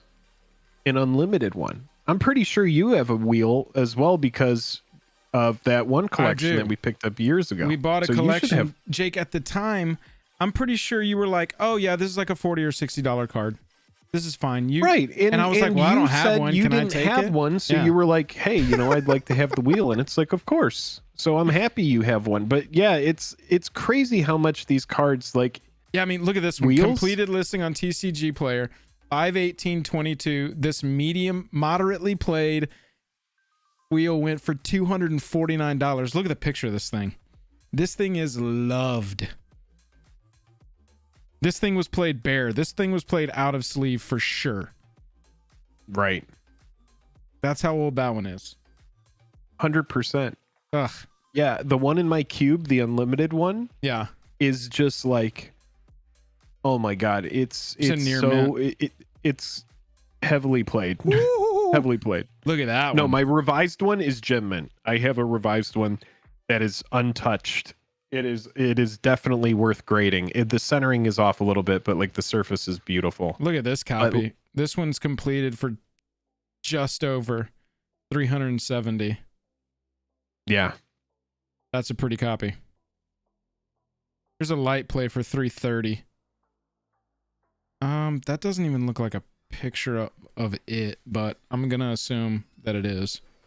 You know what would be a fun movie? Somebody gets sent back in time to when MTG is created, and they have to like see people play like Black Lotus and the Moxen unsleeved. And they're just like trying to get them to sleeve it. They're like, wait, you should play these in sleeves. And they're like, dude, this game just came out. What are this game's, sleeves? Like, What card no one knows sleeves? what this game is. Why do I need sleeves for this cardboard? It's paper. It's fine. Yeah. Yeah. It's crazy thinking about, like, imagine, you know, because this one guy at my shop, I'm pretty sure he played a Masterpiece Soul Ring just unsleeved. 700. It might be. Look at this $775 Gaia's Cradle. Yeah. At least you never sold a Gaia's Cradle. Yeah. Half Korean says you couldn't even use sleeves for a while because of counterfeits. And this is another funny thing. This is something that you should know. And I saw this in a Nikachu video. But back in the day, because of tournament coverage, they didn't want you to use sleeves on your cards because it would be so bright on the cameras. So you have people that are just like riffle shuffling like duels and like so many high-end reserve list cards that they're playing in tournaments because of live coverage, which is just absolutely nuts. Is that a scratch? This must look at this. So this is listed as, you were just talking about Soul Ring masterpieces, so I wanted to see where they were sitting at. This because of this scratch across the thing. Light play foil, no damage foil, no heavy. Here we go. Heavy play foil, 750. Look at that copy. It's almost pristine except for this scratch across 2-year mana pool. Somebody Wait, I don't even see the scratch. Look at this right across here. It is one single scratch. That's the only thing I'm seeing wrong with it. Oh, there's some edge wear up here. Yeah, maybe that's the guy who played it in my pod. I remember, and it's funny, I remember passing on those when they were at like 250s. And obviously you're going to pass on it when it's 250 and it just came out. You're like, no, I'm not paying 250 for that. Sleeves were considered obstructing the cards as well. Yeah. As a way to mark as well. And we've seen, I mean, since sleeves have become normalized, I've seen, you know, people get in trouble for putting a thumb mark in the corner of the sleeve. So if this is your card sleeve, they would just put one finger mark in there. And so it comes out something like that. Not really noticeable. And it also can be passed off as, oh, that's just shuffle damage. You know what I'm saying? That's not even, I didn't intentionally put a fingerprint on there, but then they pull all 4 out of the deck and all 4 have the exact same mark in the exact same spot and like none of the other cards in the deck do. Kind of hard to argue, right? Mayor says, my father's collection was lost in a storage unit my mother refused to pay for after my father died. This was in 2001. My father had play sets of every card printed at the time. That's crazy. All right, Jake, I'm going to take a quick bio and then we'll do what we're buying. Wrap this up. All right. That sounds good. Big thanks to everybody for hanging out tonight. I am Jake. That is Joel. And we are Jake and Joel are Magic. Thank you so much for everybody for spending your time with us. And I hope to see, I see a lot of the usual suspects out there. Chicken Richard, Pack Opening Addict, Clay. A lot of folks. Space Station. Thank you all so much for hanging out. And I know that I'm going to see a lot of you tomorrow for Foil Quest, but if you haven't seen Foil Quest, definitely come hang out tomorrow where we're going to be opening some packs, and it's just a degenerate good time. I'm high as well, August. It's nice to see you. Join the end of stream feels bad. No, we have one more segment that we're going to do. We have one more segment. So what we have is a new format here. If you don't see what we're doing, we're kind of like breaking up different topics. And then what's going to happen is Joel's going to cut some of these into videos. For anybody who missed the stream, you could come in and kind of like watch different segments. You could see where we're going to talk about the scams a little bit, or you can come in and you can check. And one thing about this is we want to leave chat in there so that if you are part of the stream, you can come back and see your chat, or, if we talk to you directly or anything like that, that might make it into the stream as well. So if you are here for these videos, just know that these will be cut up into stream vlogs. Darth, I'm sorry for your loss. She blamed the cards? Are you kidding me? Jake, what's your opinion on Rocco? Boring or interesting? Is this a new card? MTG Rocco. Let me take a gander here. See what we're working with. Brody, what about the last segment? Oh, Rocco Cabaret Caterer? Is this what we're talking about? Let me pull him up. Got it from New Capenna. Oh yeah, this thing. Let me take a little gander here, and I'll let you know. When it enters the battlefield, if you cast it, you may search your library for a creature card with mana value X or less. Put it onto the battlefield, then shuffle. That seems good. My opinion is they had to have tested this because they put it at uncommon, and they made it a 3/1. Yeah. I don't think those, and it has no other abilities. It's just literally go get that thing. Now it goes right on the battlefield, and it's not like there aren't ways of making a lot of mana in these colors. And there are ways to return this to your hand easily. Gotcha, Brody. Because the thing about this card is you don't want it going up in casting cost much. You pretty much pigeonhole yourself into big mana. You want to make sure that you're able to pay that X cost for as much as possible so you can go get crazy stuff.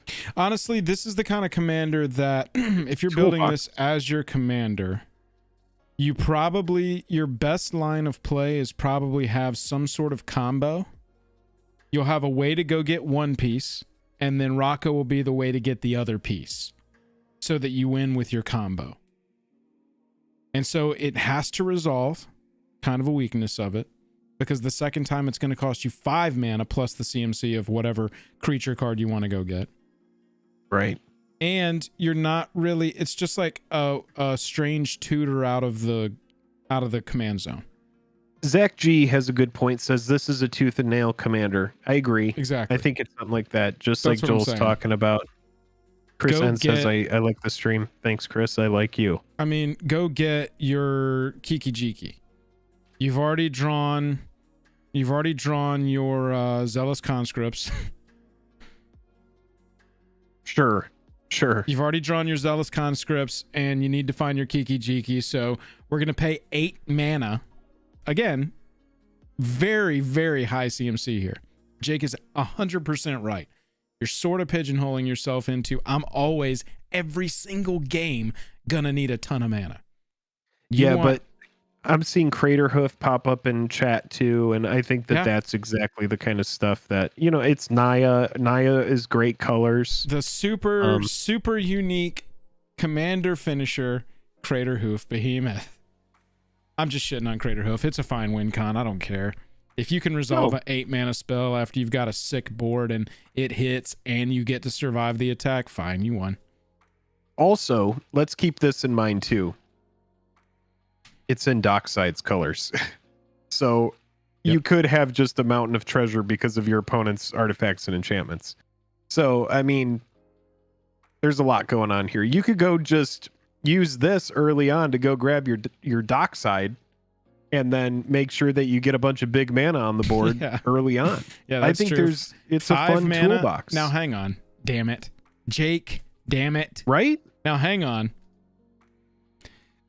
5 mana. 5 mana. Always get your dockside. Guarantee dockside every game. Hang on. Damn it. 05 gets dockside and refunds your cost. Right, exactly. Wow. So that's what's good about it, is it's a toolbox. It is a tutor. It's a little 3/1. Apostle, we've gone off on a little tangent. I think it's a fun card. I like it's a fun card. I like this though. Jake and I might next week we'll have way more of the commanders from Commander Legends Baldur's Gate spoiled, and maybe we'll just do a stream where we go through the commanders and talk about cards that we would build into them. That could be a good fun topic for next week. Everybody, I hope you've got your picks ready for 10, 100, 500, and 1,000. We're about to do what we're buying for the month of May. If you haven't already, click that subscribe button, click that like button. That like button specifically is going to wake YouTube up for us tonight, push our video out to people who might want to participate in the what we're buying we're about to shoot. Jake, I'm going to tee this up, and do you want to go first? Do you want to do your $10 first? Yeah, sure. I'll start my $10 off. I'll start us off on this one. All right. Everybody get your picks ready. It is $10, $100, $500, and $1,000. Those are our tier levels, budget levels for what we're about to do, which is what we are buying in the month of May. That's right. So we're going to go through each of these levels. If you do like this video, by the end of it, click like and subscribe. That's a great way to support the channel. With just the click of a button, this is what we'd buy. So what we have here is we're going to go through 10, 100, 500, 1,000. And this is if you had money burning a hole in your pocket, you had to spend it on MTG cards. What would be a good thing to spend it on that's either going to be a good staple for your collection, but ultimately something that we think is going to hold its price or appreciate in value over the years, right? Essentially, if we take care of our MTG cards, that's what makes this game so attractive, right? Is if we take care of our MTG cards, then most likely they're going to be worth more than when we bought them, and we're going to be able to play with them, have a great time, and then possibly sell them for more in the future. Yeah, so even past an investment opportunity, these are all just really good entries. We think that if you make these purchases, again, nothing on this channel is financial advice, but if you make these purchases at the levels that we're talking about now, they're good entries. We're not going to be suggesting anything at 10, 100, 500, or 1,000 that we're like, this is at an all-time high. Buy. That's not what we're doing here. So, Jake, for sure, you want to kick us off here at your $10 level? I got TCG Player open. We're doing this live. Chat's participating. Chat, go ahead and start dropping your $10 levels. Jake, what you got for me at $10? All right, so I've already seen some people saying it, and it's funny because I have Raffine's Tower Showcase. But really what this is this would be whichever Capenna Triome that I don't have that I want. Right. Okay. And so any of these right now in the showcase frame, and spoiler alert, my first 2 levels are related to these lands here, so everybody get ready to flame me in the comments. He's such a lazy ass. But no, it's fine. These, I'm going to tell you really quickly about why I like these to target now, and it's because I think new Capenna Collector is going to be one of the worst performing collector products, in my opinion. Why is that? I think it's going to be there with Theros Beyond Death, and I think it's going to be there with like the core set one. I think that the Gilded Foil is a fun gimmick, but I don't think that there's enough really in this set to move the needle. And the gimmick isn't big enough, like in Ikoria, for example, where you had Godzilla cards. You have an IP that's outside of MTG that's also driving a product here. When you have these triomes essentially pop up in this product, now is a good time to get them, because I don't think a lot of people are going to continue opening specifically the collector product of Capenna. I don't think it's going to appreciate like a lot of the other collector products, because you have Strixhaven, which has a really good gimmick with the Mystical Archive. You have Ikoria, which has a really good gimmick with Godzilla. Neon Dynasty has the Neon Ink cards that people are chasing. But I think that Capenna really, it ends at the Triomes. I think the gilded cards are cool. Like I would pick up Raffine gilded. There's some fun gilded cards to pick up. But, and no, nothing on this channel is financial advice. But really, I just have to say, like, yeah, I think like get these now. I would say just like pick them up because you're going to want them for your collection, and not a lot of the other stuff in the set is super crazy. I'm not saying there aren't going to be breakout cards. Sure. I think that there are going to be breakout cards. I think that the gilded foil is really cool. I think it looks really attractive. Yeah, me too. I like it. Yeah, I think it's sick. I really do. I think it looks great. And some of those commanders might really pop up. But I don't think like the Etched Obnixilis is like enough to be like the big chase card. You know, like where you have like even like Throne of Eldraine had the Great Henge and Oko and all these crazy cards. A bunch of them end up getting banned. But I don't know. I just think that this collector product kind of falls flat. And especially when I'm seeing set booster products that are opening Anointed Procession and Vampiric Tutor. So when the set booster box is not only cheaper, but you're opening Eternal cards that you can't find in the new Capenna collector booster, the set booster box ends up being like way more attractive, especially because it kind of looks like they seeded it in such a way where it's like, wow, we're seeing a lot of Vampiric Tutors. We're seeing a lot of Anointed Processions and Sakashima's Student. Isn't that one of them, I believe? And then, I don't know. I'm just saying. And that might be anecdotal, but it's just my opinion. Outside of the value of the boxes, look at the trend of the Triomes over time. Here, right after release, look at this initial. This is the important part right here. It starts at the pre-order price, and then it collapses. And then watch and we these. Didn't necessarily know their power level. That's worth noting. We didn't necessarily know how much Commander would want them. Look, August, September, October of last year, we're still living under the $10 mark. We don't cross that $10 mark until March of 21, February of 21. But then ever since then, we go, oh crap, when are these going to be reprinted? Jake, outside of you think the collector booster is not going to do as well, so fewer are going to be opened, and you're not going to get to see as many versions of the showcase Raffine's Tower, which look right now, doesn't that kind of look like the pre-order price into the collapse? But it does. It does. I'm telling you, you've also got the reprint problem on top of that. When do we ever see Raffine's Tower? We don't see Raffine's Tower on Dominaria. We don't see Raffine's Tower on Ravnica. We've got to be at Capenna for them to reprint the this. List or something Secret like Lair, that. maybe? That's it. I just think that, yeah, these are real estate and MTG across the board is always very safe. And I think all of Jake's points on top of Raffine's Tower just being an unreprintable name, unreprintable card, and they're not going to drop a Secret Lair version of some cards that they are still in production on. How long are Streets of New Capenna cards going to be printed? A while. Right. It's not going to go away tomorrow.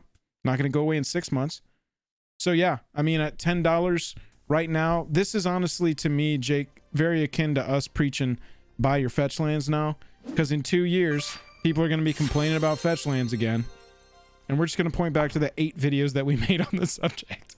I just think that this is going to be a low performing collector product, despite the gilded foil, which looks really cool and really beautiful, and despite having these triomes. It's a standard set, and the standard sets, we can't even compare them to like Modern Horizons 2 or Commander Legends that has like Jeweled Lotus and Mana Drain and Vampiric Tutor and that kind of stuff. Thanks for that $2 super chat, Mr. DJ Longhair.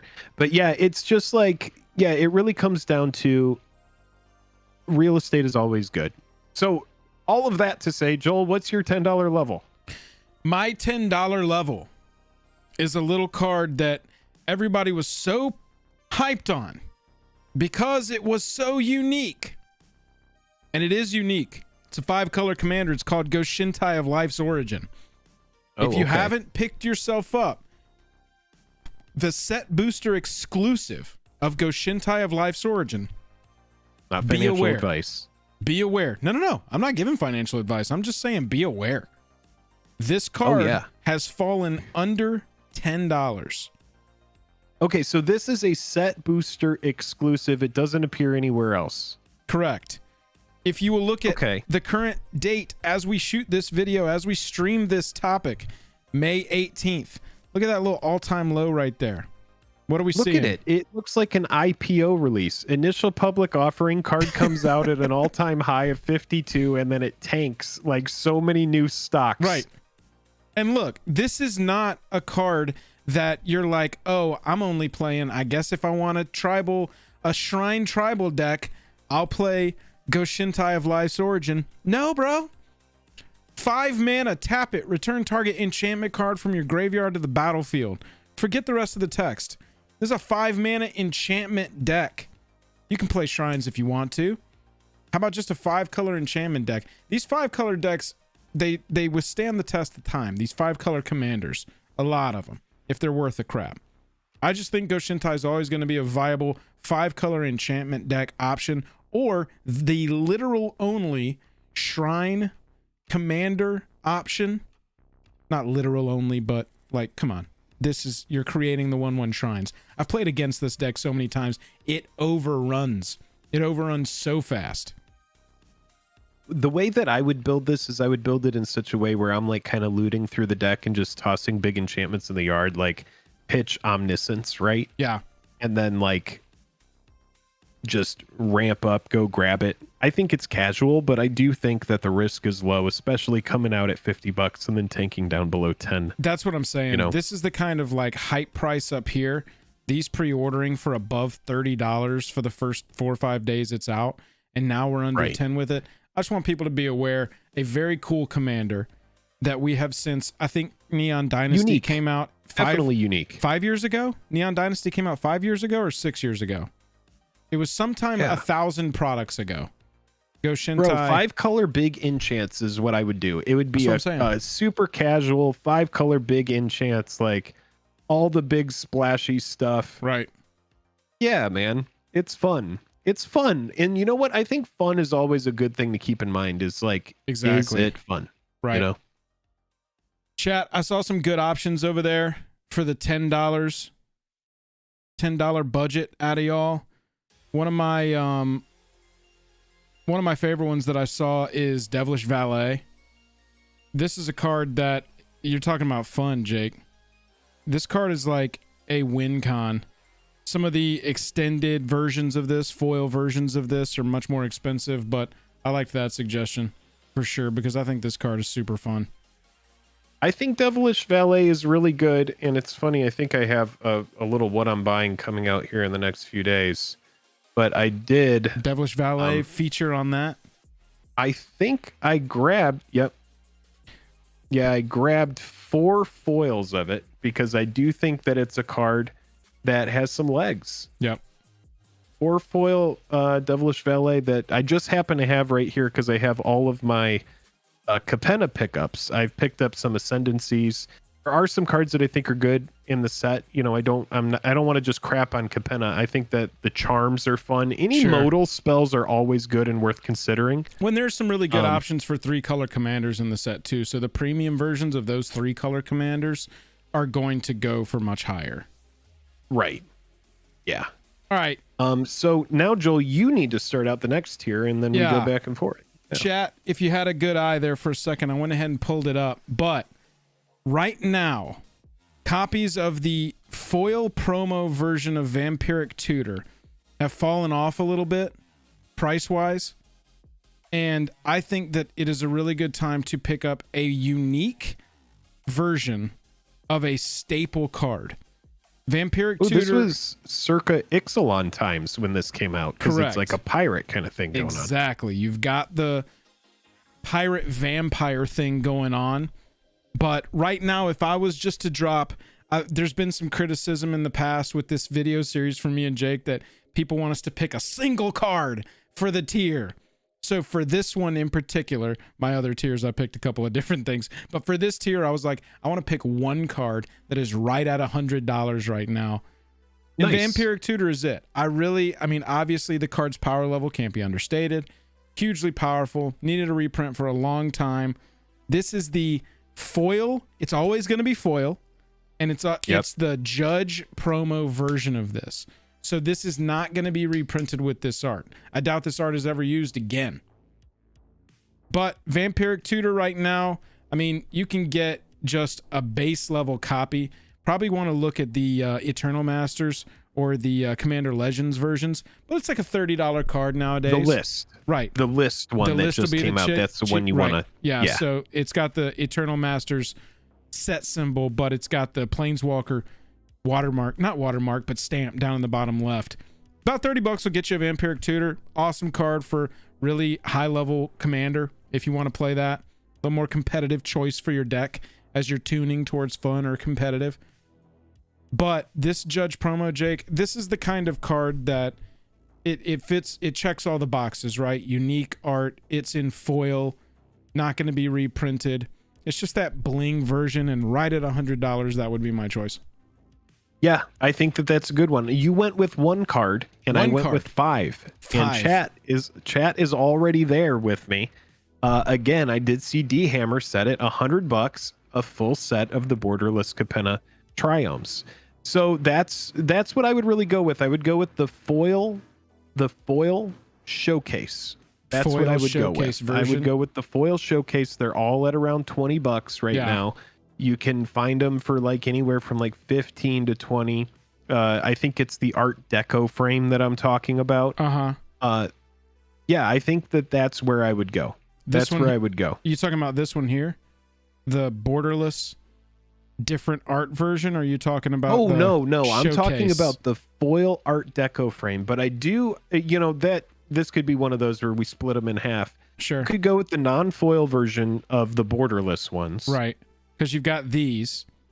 Or you could go with the foil version of each of the showcase ones, which is the Art Deco frame. Yeah. I would go with the foil of each of these. It's probably going to come out a little bit under the yeah, I mean, near mint foil of Rafine's Tower right now selling for $13.69. We're seeing completed listings $13.75. And so if you're not a commander quite player, 14. you only need one of each. That's right. So just pick up those. I think those are fun. But I do like the call of the borderless ones as well. So D Hammer and I a little bit different there. I mean, $11. The border. These are all under $13, $14. $12, $13 for near So mint it's almost foils. like a the showcase non-foils. No, the showcase foils. These are the ones. These are selling these foils $12, $12. Yeah. $13. And that's because there are so many different versions. Right. For me, I like the Art Deco frame. I also like the borderless frame as well. The borderless non-foil is probably what I'd go with. The borderless foil, you might have a little bit of even with my pick, it could curl, but you never know. Sure. Yeah, there's the near mint foil, so that's going to be outside of this tier. Yeah, for sure. But anywhere in the lands, I mean, it just becomes the cadence. We feel like we talk about this with every set that's got a desirable rare land cycle. You can tutor them. Yep, absolutely. So that's kind of how I feel, is like, if you can tutor them up, even if they come in tapped, I don't care.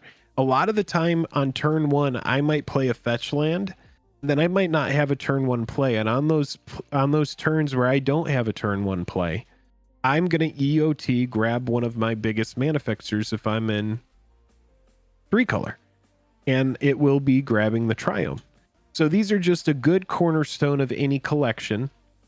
I like the Lord Xander Gilded Foil. I like the Rafine Gilded Foil. But yeah, for me, it's going to be the new Capenna Triomes, the full set of foil Art Deco frames. You're looking at the set of new Capenna, since we've talked so much about the different variations within this set. This is the entire set, sealed included, market high to low.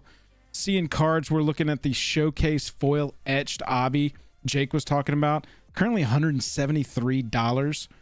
Pretty cool. But then you get the chase card. Yeah, it's definitely the chase card. But then you get into these 3-color commanders, like we were talking about, are going to be so desirable for a long time because they're unique. There are 3 colors. It opens up your, it opens up how many cards you get to pick from for your deck.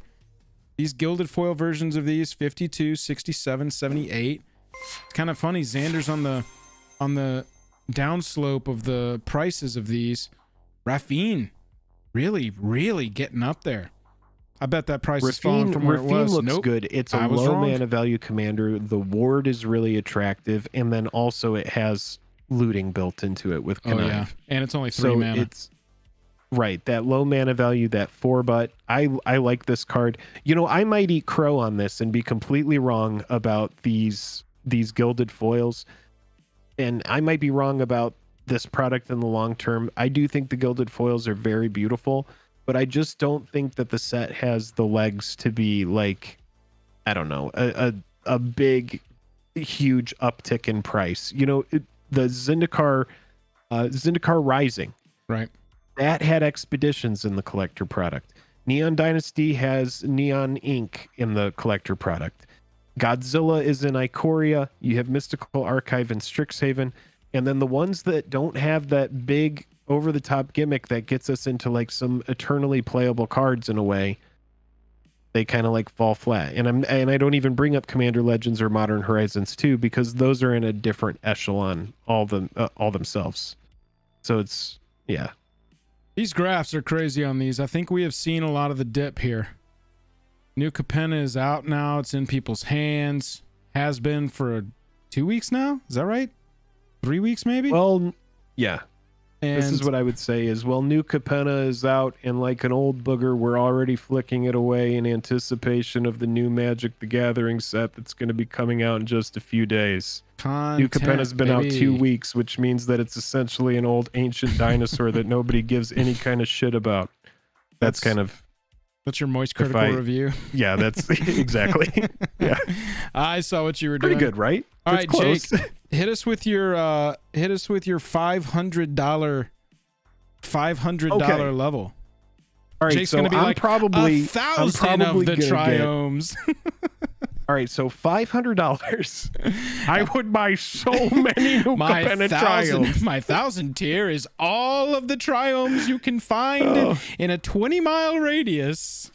Okay, so I'm probably gonna get some shit for this. Let's go tier, but you know what? That's okay. Love that. I would go, and this is just based on history. Mine is 3 different cards, so let's go together. This is based on history. The players, the people who bought Double Masters VIP packs at a good price and sat on them are not sad. Let's just say this. They are not sad. So what I would do is for $500, I would buy 8 packs of cards. I would buy 2 of the Double Masters 2022 collector boxes, 8 packs of cards, and it would be a hold. It would be a long hold. This is not to open. These are to sit on a shelf. Okay. I've already found some on Amazon that are around that $220 range. This is so it's the 2022 Double Masters collector booster boxes. Yep. I would get the collector booster box display. I would get 2 of them. It ends up being 8 packs, and I would do it just for the principle of this. I know that people are going to buy it. I know that they are. And I know that, like the first VIP product, it's going to end up appreciating in price, and people are going to pay an outrageous price for it in the future. I know that this set is going to be stacked like the first Double Masters. Yep, here's a and buy I might now be for completely $234. wrong, but I just think that even though it's ridiculous, even though it's absolutely ridiculous and over the top, I know that this product will appreciate in price. How many packs are in this? How many packs is in one of these? 4. Oh it's awful. We have got, dude, and I'm telling you, it's Jake, awful. How many videos did you make, bro? How many videos did you make about those VIP packs? If you miss so hard. You miss. You do so hard. But you do. But listen. Oh my you God. Do absolutely miss really hard. But the sealed of that has appreciated in price. Look up how much a single Double Masters VIP pack is. Yeah, and you said that. you said that. I was trying to catch up to the thought of spending $500 on 8 packs of Magic cards, but you did say this is a do not open scenario here. 100%. This is a don't open it. It's a don't open it. Double Masters VIP. Is that what you wanted to look up? Yeah, 190, 185. Let's look at some completeds. And the thing is I remember buying a set of those for like $360 when they first came out. Yeah, 190 plus 4 to ship, 140 plus 16 to ship, 168. These are sold. These are sold packs, so these are going. These are going. Right, and it's because it has all of these unique treatments of cards, and we don't even know what's in this full set. Right. But I think that when it comes down to it, you know, that's one pack of cards. There are more cards in this than there are in the collector pack. Right. But I imagine the collector pack is going to in some way cut down on the chafe. You know, a lot of the cards you don't even care about in those VIP packs that you open up. These are the only cards we have confirmed so far for Double Masters 2022. But they came out of the gate with some heavy hitters. Renin 6, $84. After, you know, 4 days, 3 days, 2 days, however many weeks it's been since that stream. I think it's only been a few days. But look, the thing is I'm seeing chat saying it's only doubled in price, but doubling in price, 2xing your value is not a bad thing. Like, I'm just saying, like, if you, in theory, you were like, you know what? Double Masters 2022 collector is too rich for my blood, then what you could in theory do is buy 2 of them, not financial advice, open one for yourself, and then sell one later to recoup your cost basis. So I know it's an unpopular opinion, but I just know how Magic players are. You're going to have a bunch of people that hate on the product, and they're going to buy it anyway.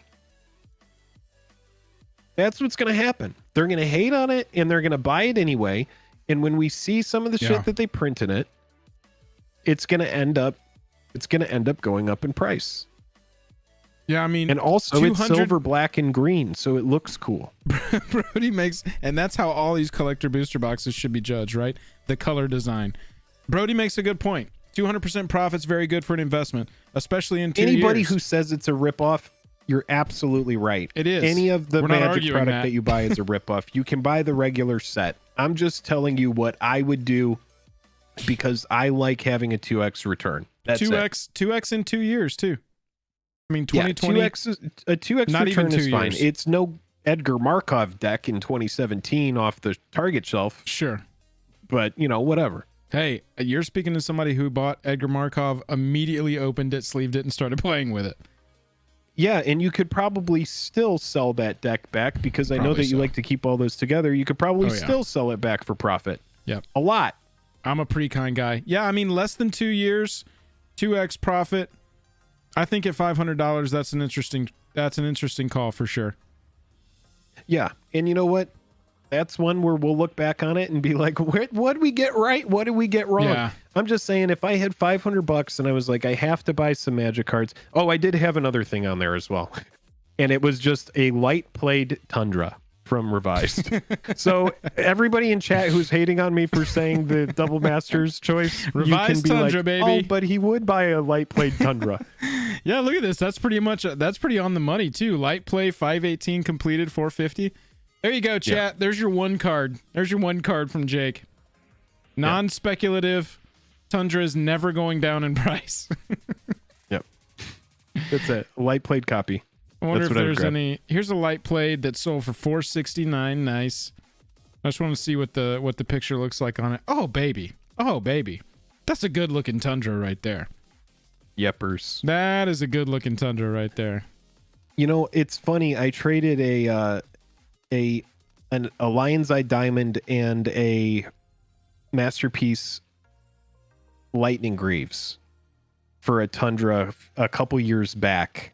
And it was a pretty even trade at the time. I ended up getting the Tundra and then some of the Horizon lands from Modern Horizons. Who cares? Whatever. But the trade now is the LED and the Tundra are pretty much the same, and the Lightning Greaves have just crept up so much that I am definitely behind on this trade. And I do miss those Lightning Greaves a lot. I mean, even in the 6 month snapshot, I mean, you're talking about a difference of I mean, $20, $30, but yeah, they've been going up over time. I did that trade maybe 2 years ago, 2 or 3 years. It was pre-COVID. So you could see the greaves were probably much less. All right, so here's my $500 tier. You ready for this? Yeah, Joel, let's do it. It's going to be 3 different cards, so I need somebody to help me with the math here. But card number 1 is 2XM borderless foil Force of Will. Right now, you can get this for less than $300. Sorry. Yeah, right around $300. Look at this. $278 Force of Will borderless foil. Boom, right there. $278 plus $1 to ship. Is $1 ship enough on this card? I don't know, but that's what they're charging. So that's card 1. I did a little double masters thing here, Jake. Next, I want to look at Blightsteel Colossus.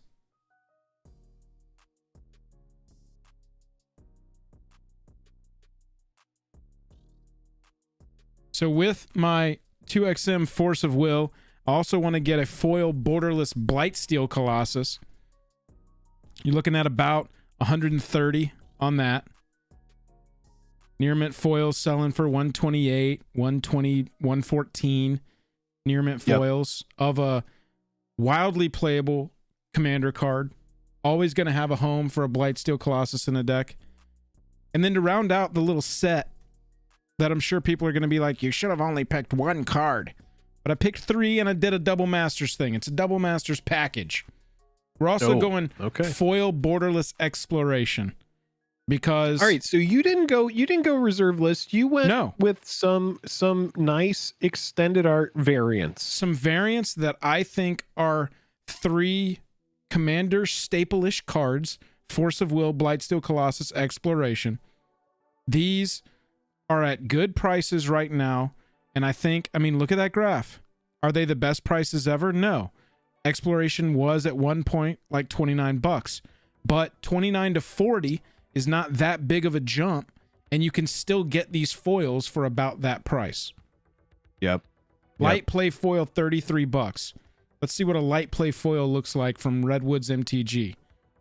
Yeah, not bad. Playable copy. There you go. You're in the money. Yeah, there you go. And these are the kinds of art that you're not going to see a lot. That Force of Will art, we're not going to see. I mean, even this Wayne Reynolds version of Blightsteel Colossus, we're not going to see a reprint of that art specifically. I would highly doubt it, because this was a premium card in a premium product. They really don't want to step on consumers' toes by taking this beautiful Scott Fisher piece on the Force of Will borderless from the first Double Masters. They don't want to reprint that. We need more copies of Force of Will.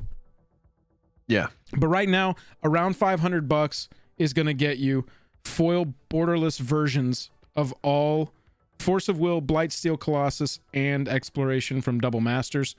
I also think there's going to be a little uptick as we move closer to Double Masters 22. I think you're going to start seeing people want to go back and be like, oh, what Double Masters cards did I forget? I should go ahead and pick those up now. So that's what I would be looking at right now, is these premium singles right before we get a new version of the set. Yeah, there's always that kind of thing where, I can describe it like Tarmogoyf, before Tarmogoyf fell from grace. Right. And it became a fair card instead of a busted card. You had a lot of people that were like, I'll never own Tarmogoyf. Right. But then you open a Tarmogoyf, and then you're all of a sudden like, oh, well, and now there's more. I could trade for one. And maybe I just buy the last 2, and now I have 4. So like with the new Double Master set, you're going to have people that open it, like you're talking about. And what they do is they might go ahead and they might say, well, I'm going to buy one of these borderless cards. Yep. And now, maybe I do go back to the original Double Masters and see what I missed from there. That's kind of how the hive mind works in a lot of ways. Oh, yeah. You want to get ahead of those trends. You want to get ahead of what they're going to be looking back toward. Right. Like you have some people that maybe opened an expedition in Battle for Zendikar of, like an Arid Mesa or something. And then they're like, oh man, I didn't think I'd own any of these expeditions. And now all of a sudden they're buying the other 3 so that they can have a full tricked out set of them. Right. So it's, it depends, because there's so many variants these days that really you could just, by the time, 10 years down the road, there's probably going to be 10 more different variants of Force of Will, Oh, yeah. 100%. But those variants, if you want that Fisher art, if you want that Wayne Reynolds art, I mean, we just got a secret layer offered to us specifically of all Wayne Reynolds' take on dwarves. These premium artists delivering these premium pieces for these premium cards. I just think it's a good time to look back at those and grab some of those before they really start popping off. If they're cards that you want. If you trust the Joel, foils. why don't you tell us about your $1,000 level? $1,000 level, very straight up, Jake. I think that I sort of missed the boat on buying boxes of the very first Commander Legends. I have a lot of faith in Commander Legends sets as long-term sealed holds, because you can either, one, in 5 years, 10 years, go grab a booster box of it and have a draftable commander set with your friends that is D&D themed, or you can sell it to somebody who wants to do that. At $100 right now, honestly, I would just start trying to find those $95 versions, those $95 boxes of this Commander Legends booster product. And honestly, right now, I would even lean towards set boosters, because I think that draft set boosters, both are going to deliver a really good experience. Plus, you're going to get the list. Plus, you're going to get some of the visual upgrades on some of the slots in the booster pack. I think right now that as this set comes out over the next month or two, you're going to see sellers being like, oh, we'll sell you a case for an average of like 92 a box. Oh, we'll sell you a case for an average of 90 a box. Yeah. That is where I would jump right now if I was going to spend $1,000 just to put these away. So 9 of these boxes, if you were spending $1,000 and you were buying them from TCG Play right now, 9 of them, $1,000. Exactly. Hold myself, reuse, hold for resale later. Is it going to reach the same level of Commander Legends? Very doubtful. Commander Legends the very first one came with some real big hits as far as reprints go. Came with some real big hits as far as original cards in that set go. Jeweled Lotus, any of the mythic partner commanders that you want. Sure. And you had premium versions, foil etched, these kinds of versions of some of the major reprints in there. Had Vampiric Tutor in there. It's not going to reach that same level because it's all D&D themed. We've seen the preview for this. I think that preview, the way they did Commander Legends Battle for Baldur's Gate preview video, was to very specifically say, hey, look, this is going to be fun, but this isn't going to be Commander Legends 2. I think that we're going to still get Commander Legends 2 one day. But Commander Legends Battle for Baldur's Gate, I think it's still going to be a fun experience. The draft experience was dirtily, but fun. And I do think there are going to be cards in here that people want long term, that have to do with dungeons, that have to do with rolling dice, this kind of stuff. These mechanics, you're going to have to look to an AFR set, D&D set to get those cards. I have to say that, we just haven't seen enough of the set yet. For sure. So we don't exactly know like what the big over the top heavy hitter cards are. Absolutely. And they might still exist, but that just adds sugar to what I think is already going to be a pretty sweet deal, which is an awesome experience in a box that people either you're going to want or that people are going to want to buy off of you. Yeah, and these boxes come with how many packs really quick? These are set booster box. The set booster box. 18 packs in a set booster box. If you want to go a draft, you're going more than that. Whoops. If it's a draft box, it should be 24, like I believe. Right. Draft. Yeah. 24. So it is worth noting 18 packs in that product. Yep, in the set booster product. That's draft me box thinking has that 24 because it's for drafting. It's for drafting, right. Exactly. Okay. Well, I guess I should get into my $1,000 Yep. tier, right? Absolutely. All right, this is pretty simple, and it's kind of funny because it's a little bit in line with what you were talking about with why you would go with the force of will and stuff from Right. OG Double Masters. I actually picked, and it's funny because we talked about it a little bit earlier in stream. I went with the Masterpiece Soul Ring.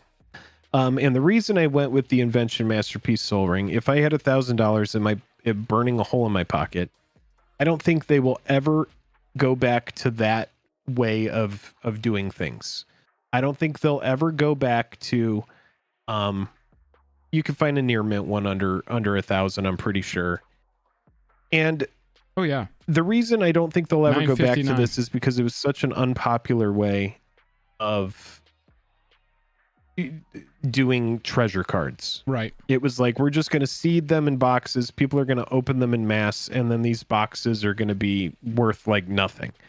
Now, granted, some of the speed lands that were in Kaladesh have gone up in price. You have Authority of the Councils and a few other cards like Panharmonicon and I think Aetherflux Reservoir that came out of Kaladesh that do have value, but they'll never go back to the inventions. No.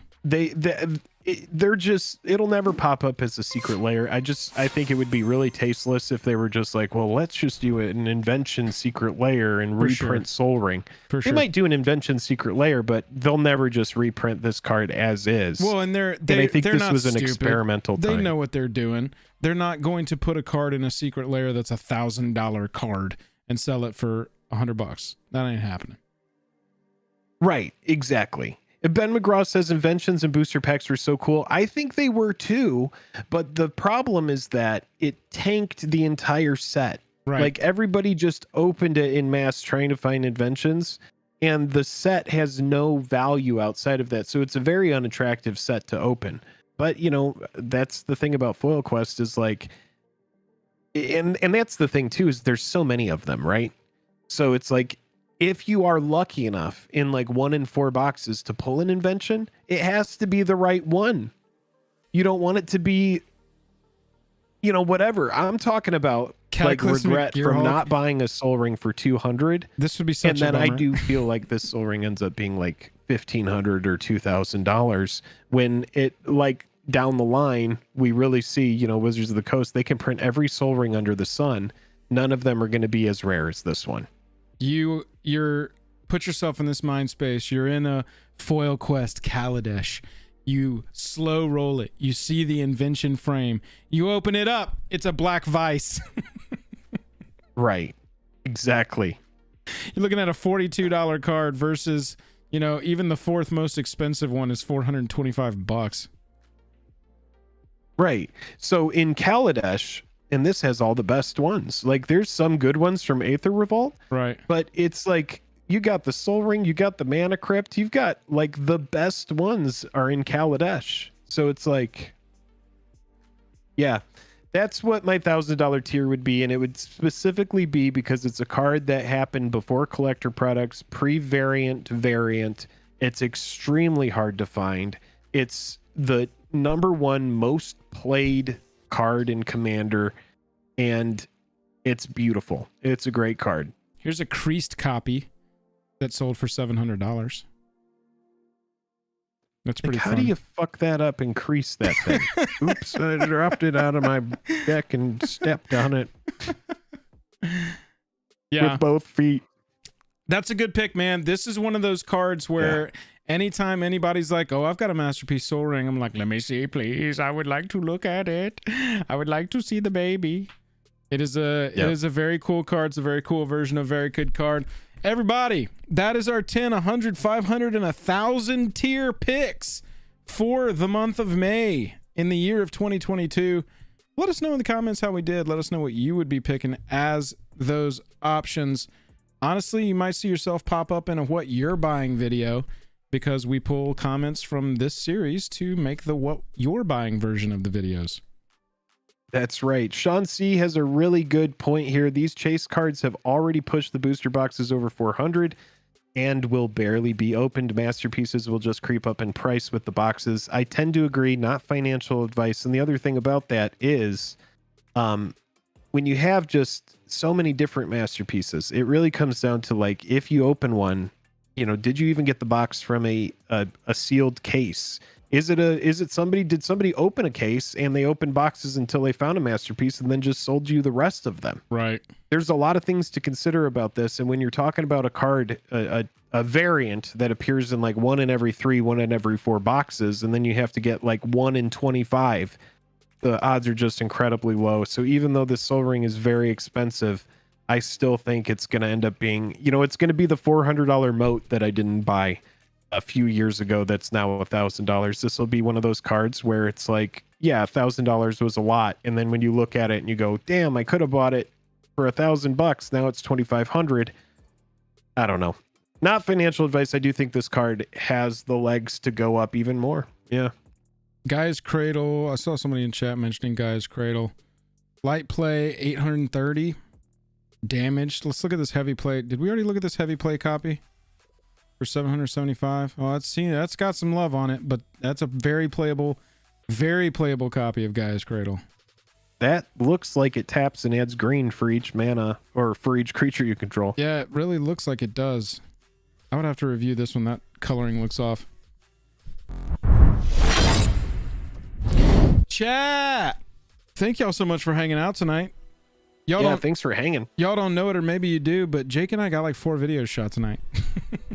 Oh, I told them that while you stepped away. I peeled the curtain to the side and I said, well, look, guys, so Dude, what's going on here is we're starting a new format where we're going to do a stream, talk about some stuff, and then cut it up and people can watch segments of it.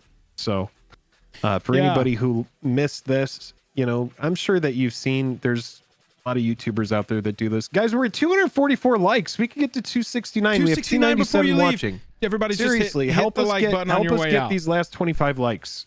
Only 25. This is the part of every Jake and Joel stream that exists where we say goodbye 8 times and we wrap up the stream for 20 minutes. I'm not saying goodbye until 269. So y'all are welcome to hang out. We're just going to be hanging out. There's 259.